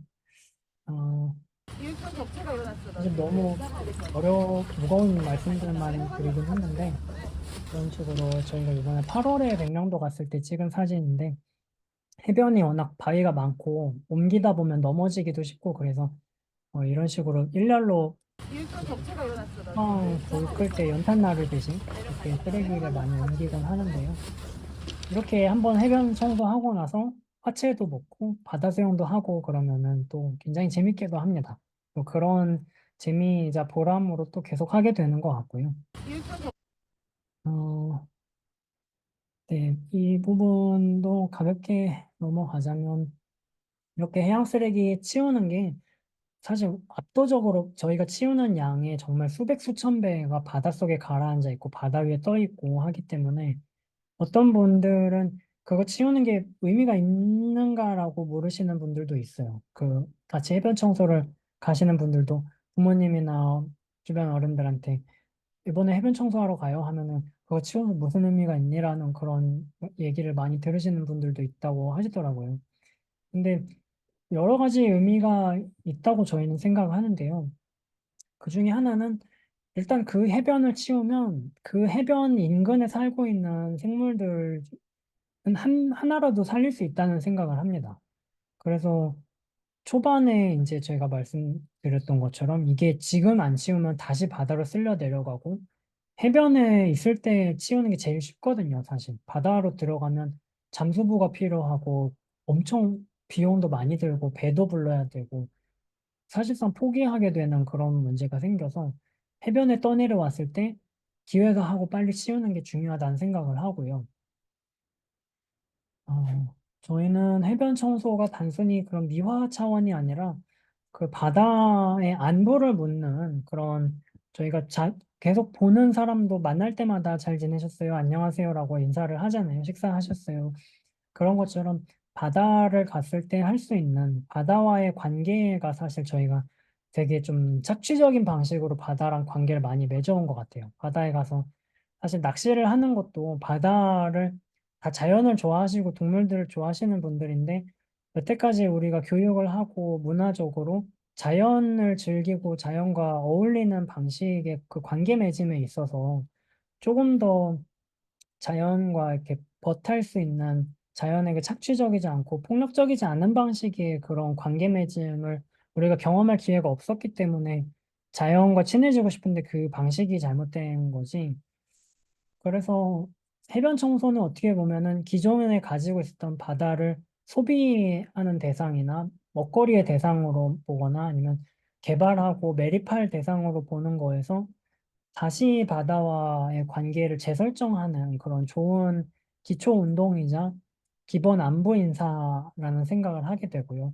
그런 점에서 해양 쓰레기를 줍는 활동은 단순히 미화적인 측면에서 자연으로 놀러 갔는데 지저분하니까 치우자를 넘어서 자연과 바다와 관계를 다시 맺는 새 출발, 첫걸음으로서 의미가 있다는 말씀을 드리고 싶습니다.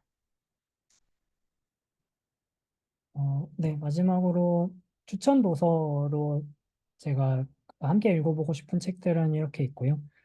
플라스틱 사회도 굉장히 해양 쓰레기만 초점을 둔 책은 아니지만 그 플라스틱을 이렇게 우리가 많이 사용하게 된 게 2차 대전 때 플라스틱 생산 설비를 엄청 많이 늘려놨더니 전쟁이 끝나고 나니까 플라스틱 소비를 할 군인들도 없고 그래서 대중 그 시장으로 그 눈을 돌렸대요.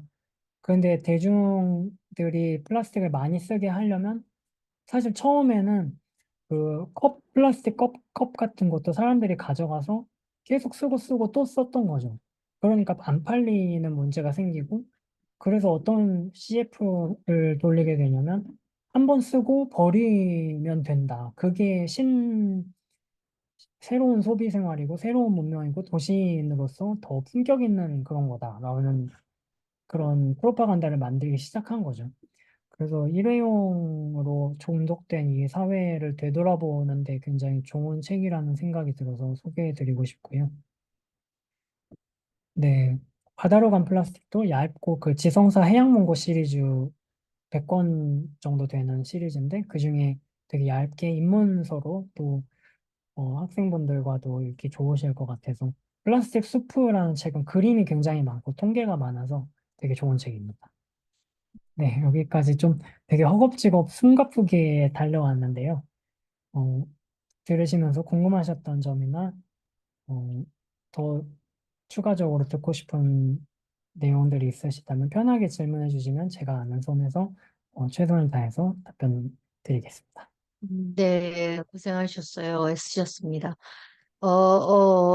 지금 들은 이야기들 아마 충격과 모르고 있던 부분들에 대한 그런 소감들이 많이 있을 것 같습니다. 우선 질문거리도 많죠?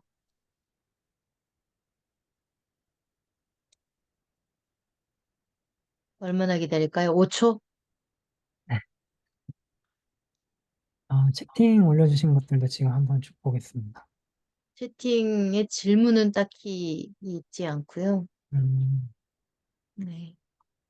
한발알이 뭐야? 네, 이런, 음, 네, 그, 그 바다를 예전에는 바랄이라고 불렀다는 그 기록을 조그맣게 남아있는데 저희가 그런 출판사 처음 만들 때 이름을 어떻게 지을까 하다가 바랄이라는 단어를 찾게 됐는데요. 한은 이제 한강 할 때 그 한자고 크다는 의미를 띠고 있고, 또 우리 바다를 의미하는 한민족의 한자라는 그런 의미도 담고 싶었는데요. 그 사실 발알이라는 단어가 지금은 고어가 돼버려서 안 쓰이는 말이 돼버렸는데, 어, 지금은 사라져버린 건강하고 아름답던 옛 바다로 되돌아가고 되살리자라는 의미를 담아서 출판사 이름을 한발알이라고 짓게 됐습니다. 네. 음, 사실 어떠세요? 그 한바다라는 이름도 후보에 있었는데요. 그 한바다로 지으려다가 지을 뻔했는데 한발알로 짓고 나서 몇 달 뒤에 그 이상한 변호사 우영우가 나온 거예요. 근데 그 우영우 드라마에서 그 변호사 로펌 이름이 한바다더라고요. 맞아요. 그래서 우연찮게 우, 우영우 따라한 거 아니야라는 말을 피하게 됐습니다.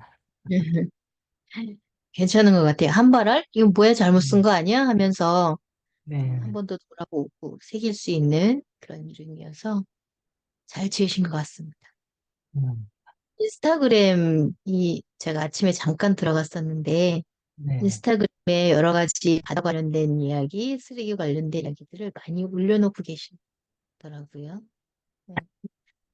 네, 맞습니다. 좀, 질문 없습니까? 소감.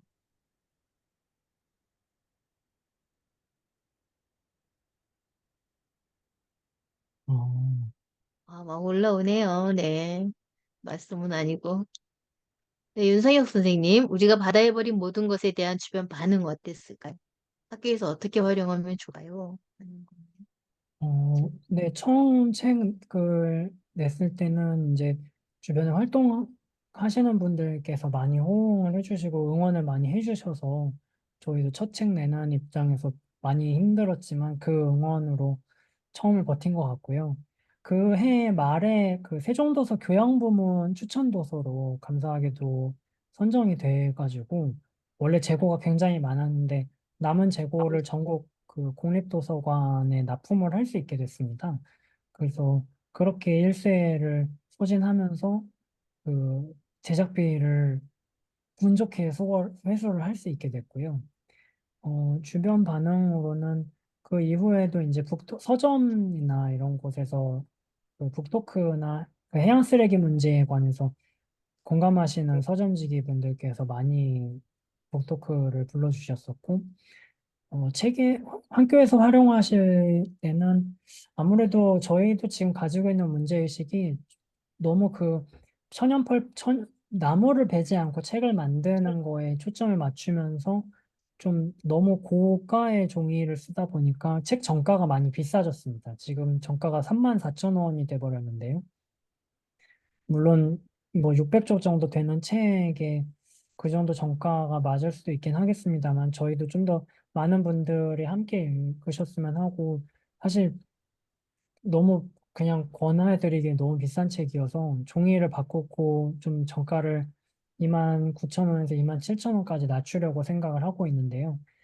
이 책은 사진이 많아서 좀 중학생분들이나 또 초등학생분들도 있는 분들은 또 사서 많이 읽으시더라고요. 그래서 사전 형식으로 돼 있어서 중간부터 읽으셔도 괜찮고 그 종류별로 오른쪽에 사전처럼 그 태그를 달아놨습니다. 그래서 관심 있으신 소재부터 읽으셔도 괜찮을 것 같고요. 네, 그렇습니다. 이형근 선생님, 이건 좀 필요할 것 같아요. 학생들하고 음, 느닷없이 국멸치는 거셨나요? 이형근 이 점, 선생님, 네. 주시죠. 어, 사실 저도 그 화학적인 거는 잘 모르긴 해서 그 염산에 안 녹은 게 무조건 플라스틱인지는 확답은 드리긴 어렵긴 합니다만요. 그렇지만 컬러풀한 실이라면 의류에서 나왔거나 어망에서 나왔거나 했을 확률이 굉장히 높다고 생각합니다. 네. 그래서 요즘 그 수산시장 가보면 아귀를 갈랐을 때 페트병이 통째로 나오거나 아니면 해삼이 이제 그 물을 뱉는데 물이 다 스티로폼이랑 섞인 물을 계속 뿜어내는 그런 영상들도 유튜브에 있더라고요. 그래서 플라스틱일 확률도 높을 거라고 생각합니다. 그렇군요. 아, 그 플라스틱과 관련해서 올해 11월에 부산에서 국제 플라스틱 5차 협약 5차 회의가 진행이 되는데요. 그 플라스틱 소비 생산 자체를 줄여야 된다는 입장과 플라스틱 폐기와 그런 자연의 유출 정도만 차단하면 된다는 온건한 입장 사이에서 국가들이 계속 지지부진한 입장을 보이고 있는데요. 이런 플라스틱 문제를 줄이기 위해서는 플라스틱 생산 자체에 대해서 좀 다시 재고하고 더 강한 규제가 필요하고 생산 자체를 줄이고 수리할 수 있게 디자인할 자체부터 단계부터 수리하고 폐기하고 순환하는 걸 염두에 두고 제품을 생산하는 거를 국제적으로 강제할 필요가 있다고 생각되는데요. 올해 우리나라가 의장국이어서 그 중재 역할을 잘해야 되는데 한국 정부도 화학적 재활용이나 플라스틱 재활용 처리 같은 데 초점을 맞추면서 플라스틱 생산 감축에 대해서 되게 미온적인 입장을 보이고 있거든요. 그래서 이런 부분에서 11월에 부산에서 뭐 녹색연합 주도로 시위도 있을 예정이고 성명도 받고 그럴 예정인데요. 그럴 때도 많이 의견을 보태주시면 조금이나마 좀 더 국제사회가 플라스틱 중독에서 벗어난 방향으로 나아가는데 도움이 되지 않을까 하는 생각을 합니다. 음, 네. 네, 찾으셨네요. 네, 맞습니다. 이 화면 공유를 좀 풀어주시면 같이, 네. 네, 보고 이야기 나누. 네. 뭐 이현건 선생님 더 덧붙이고 싶은 얘기 없으십니까? 아까는 얼굴 보고 계셨는데 지금은 얼굴 닫고 계시네요. 네. 자, 질문 있나요? 없나요? 선생님, 네, 덧붙이고 싶은 얘기 없어요? 얘기 없어요?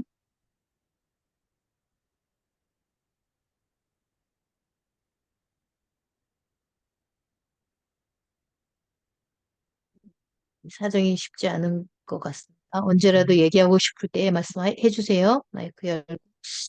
저는 바다 쓰레기 사실 바- 밧줄?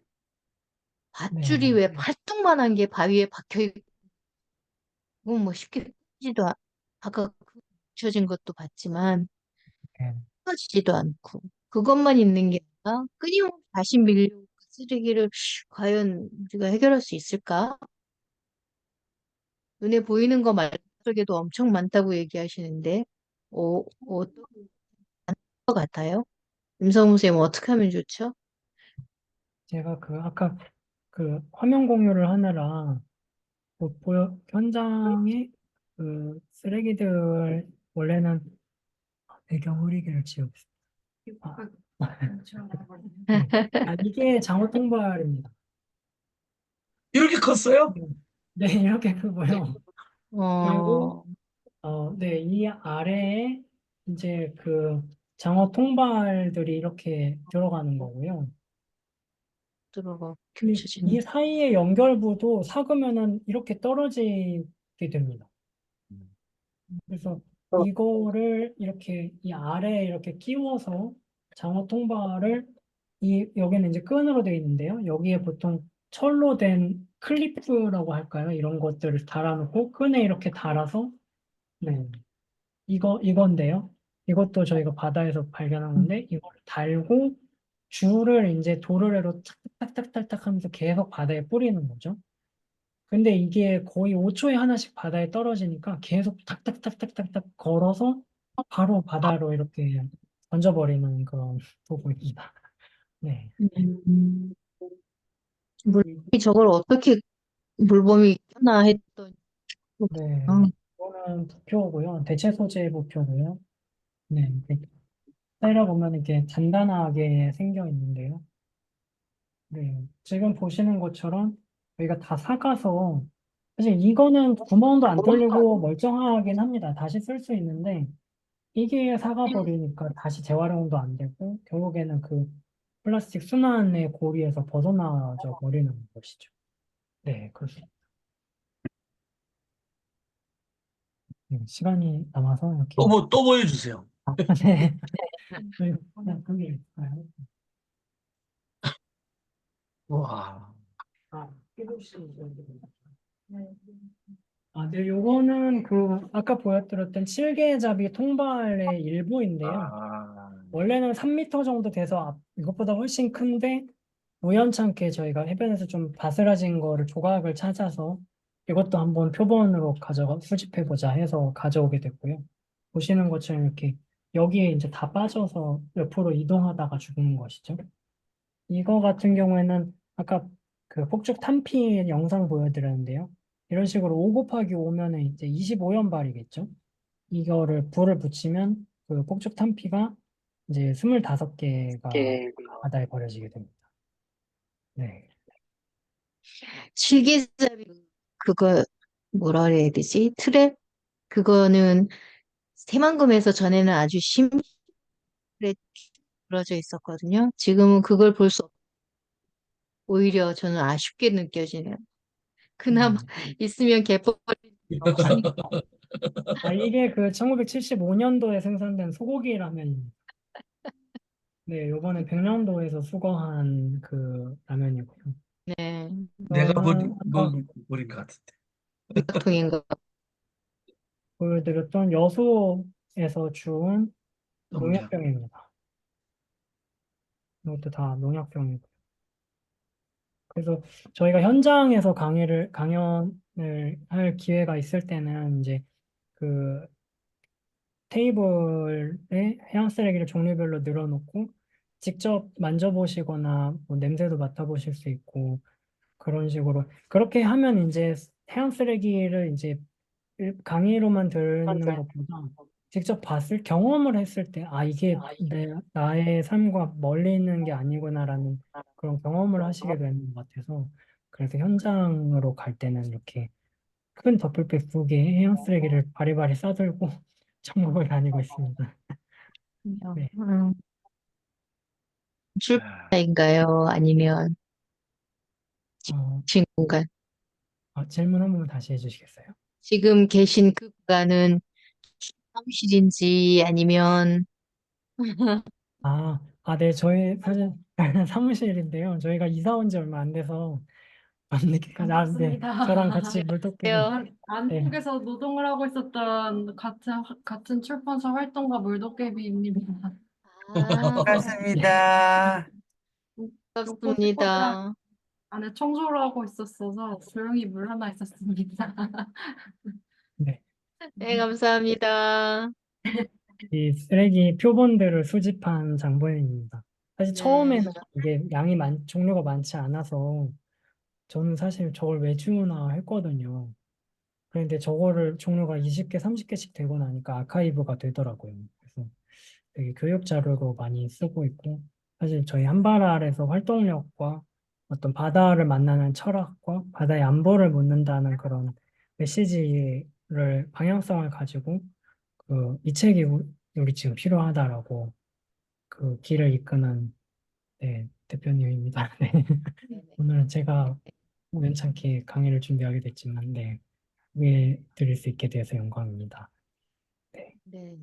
그 선녀 쓰레기가 많이 오는가, 얼마나 많이 오는가 하고 물으셨네요.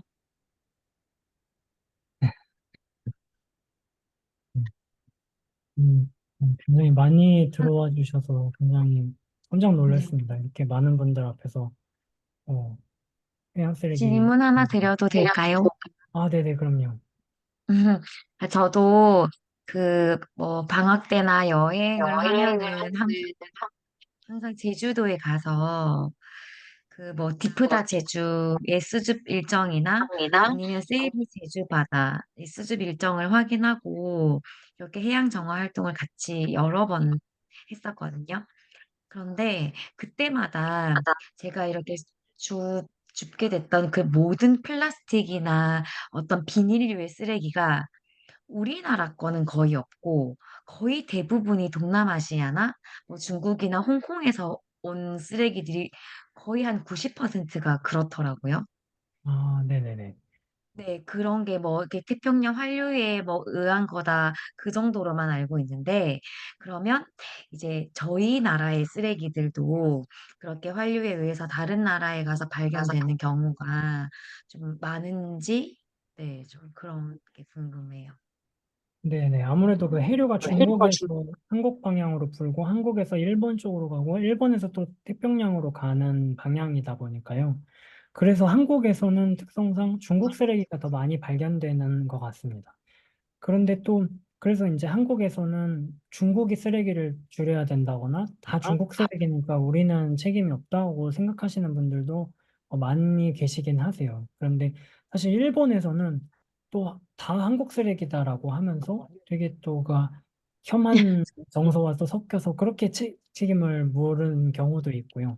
그러면 또 일본은 해양 쓰레기를 전혀 안 버리는가 하면은 그렇지 않거든요. 일본도 어업을 굉장히 많이 하는 나라이기 때문에 일본의 쓰레기는 또 해류를 타고 하와이나 태평양으로 가는 거죠.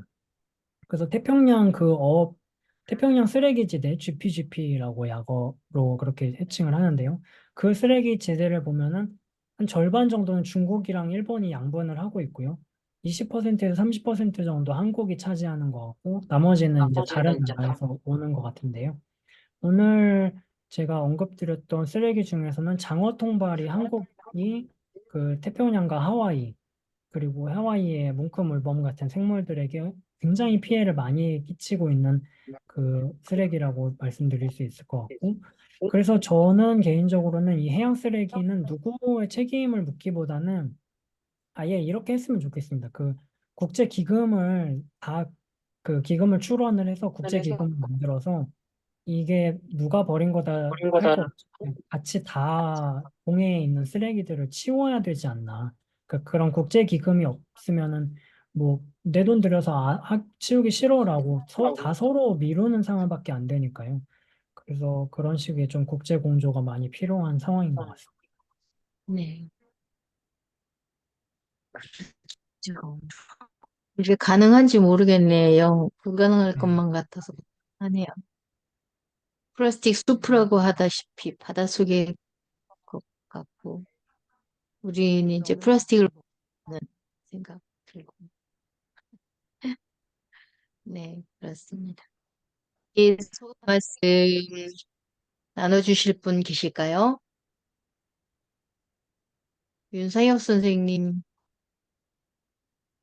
아니다. 김교진 선생님이죠. 있나요? 시김 선생님 음, 톡 못하게 하고 낚시 허가제로 해야 되고 저도 동의합니다. 네, 말씀하시기 어려워.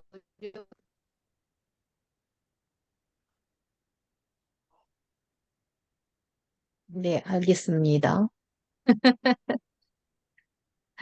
네, 이은경 선생님 쓰레기 공부를 하다 보면 치운다 수는 없지 생각이 듭니다. 그렇습니다. 자, 그러면 우리 왜 분들을 더 얘기하실 수 있을 것 같은데 임 네. 대표님 말문을 하고 마무리를 해주셔도 좋고 네, 네. 그 목소리가 자꾸 끊겨서요. 음, 예, 네, 반갑습니다.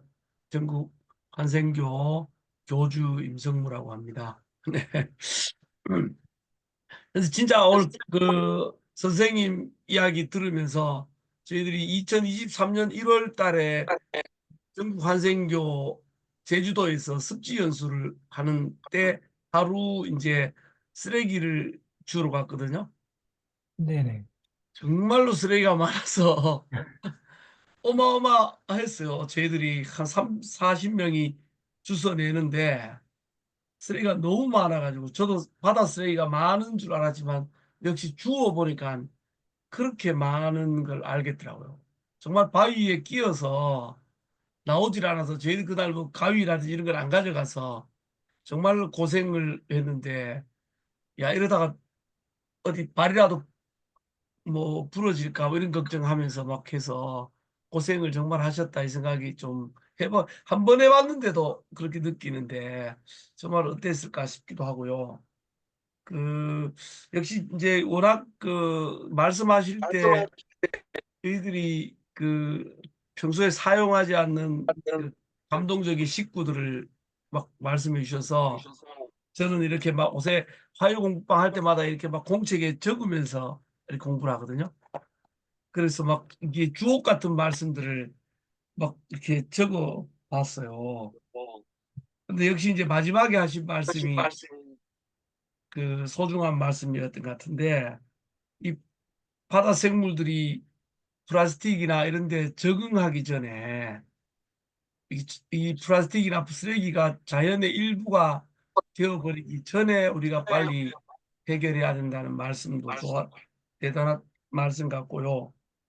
그다음에 이제 바다의 안부를 묻는다든지 바다와 관계를 맺는다든지 바다에 대해서 어떻게 어떤 철학을 가질 것인가 하는 이야기를 깊이 생각 안 해봤던 것 같아요.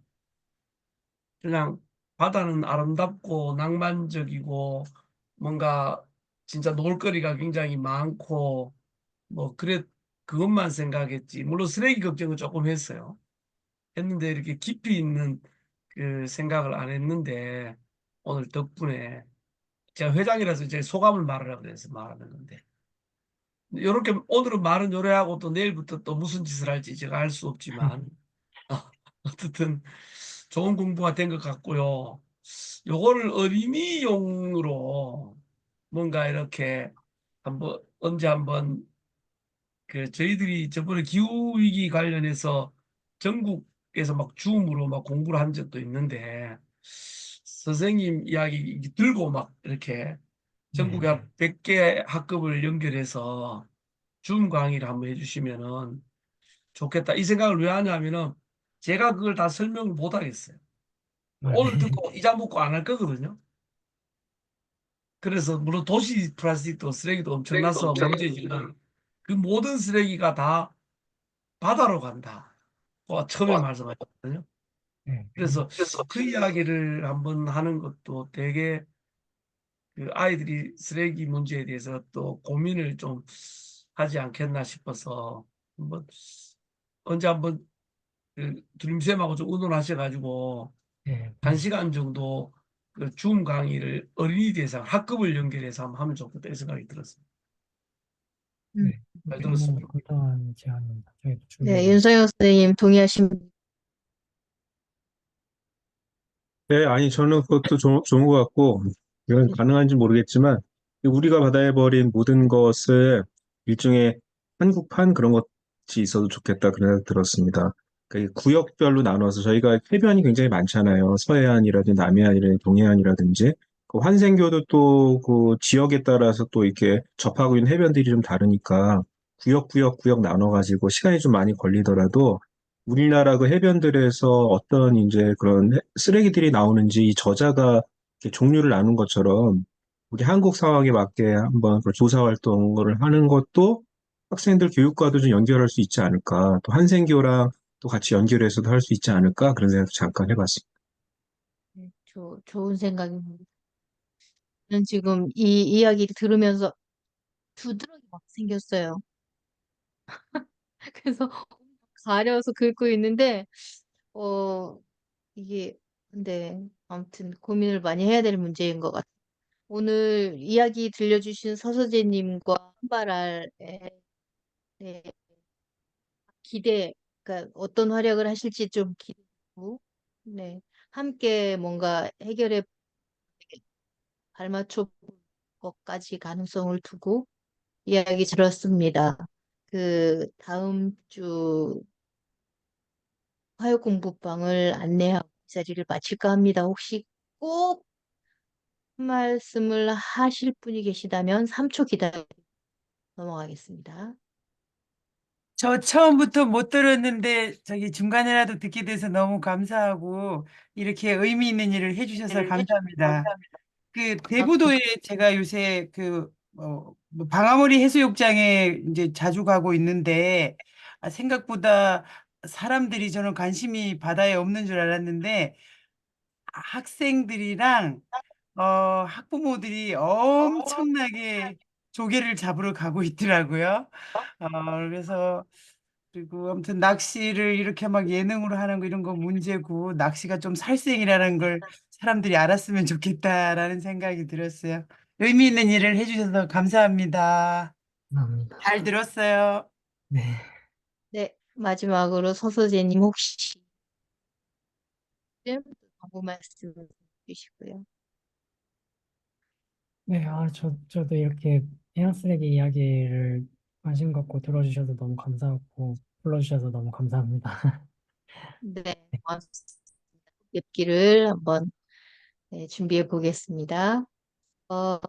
그래서 선생님 계시죠? 계십니까? 안 계십니까? 다음, 저도 한마디만 해도 될까요? 네. 네, 잠깐만. 그래서 제가 선생님, 그 만들기를 좀 좋아하다 보니까 이것저것 많이 만드는데요.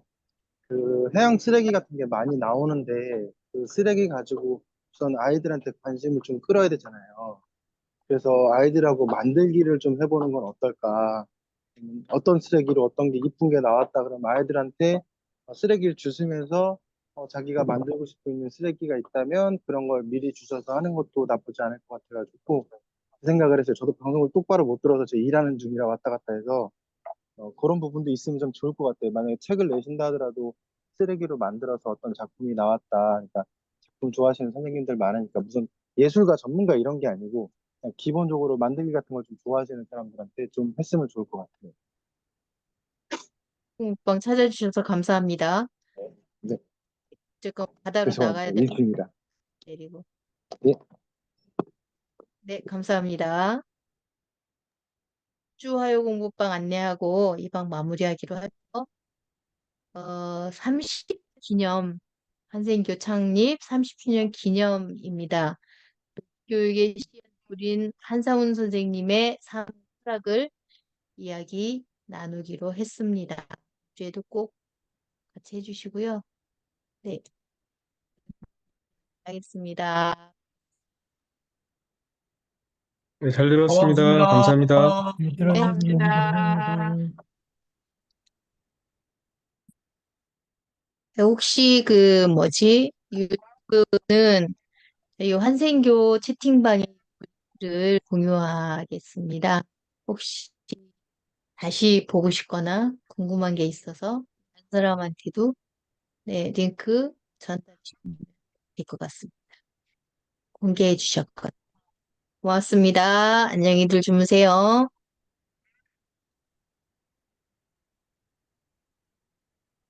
매주 쓰레기 줍는 그 통영의 우리 갑자기 환생교 선생님 이름이 안 떠오르나. 이종 선생님 갑자기 아니에요? 이 시간 사나이 이름이 안 떠오르지.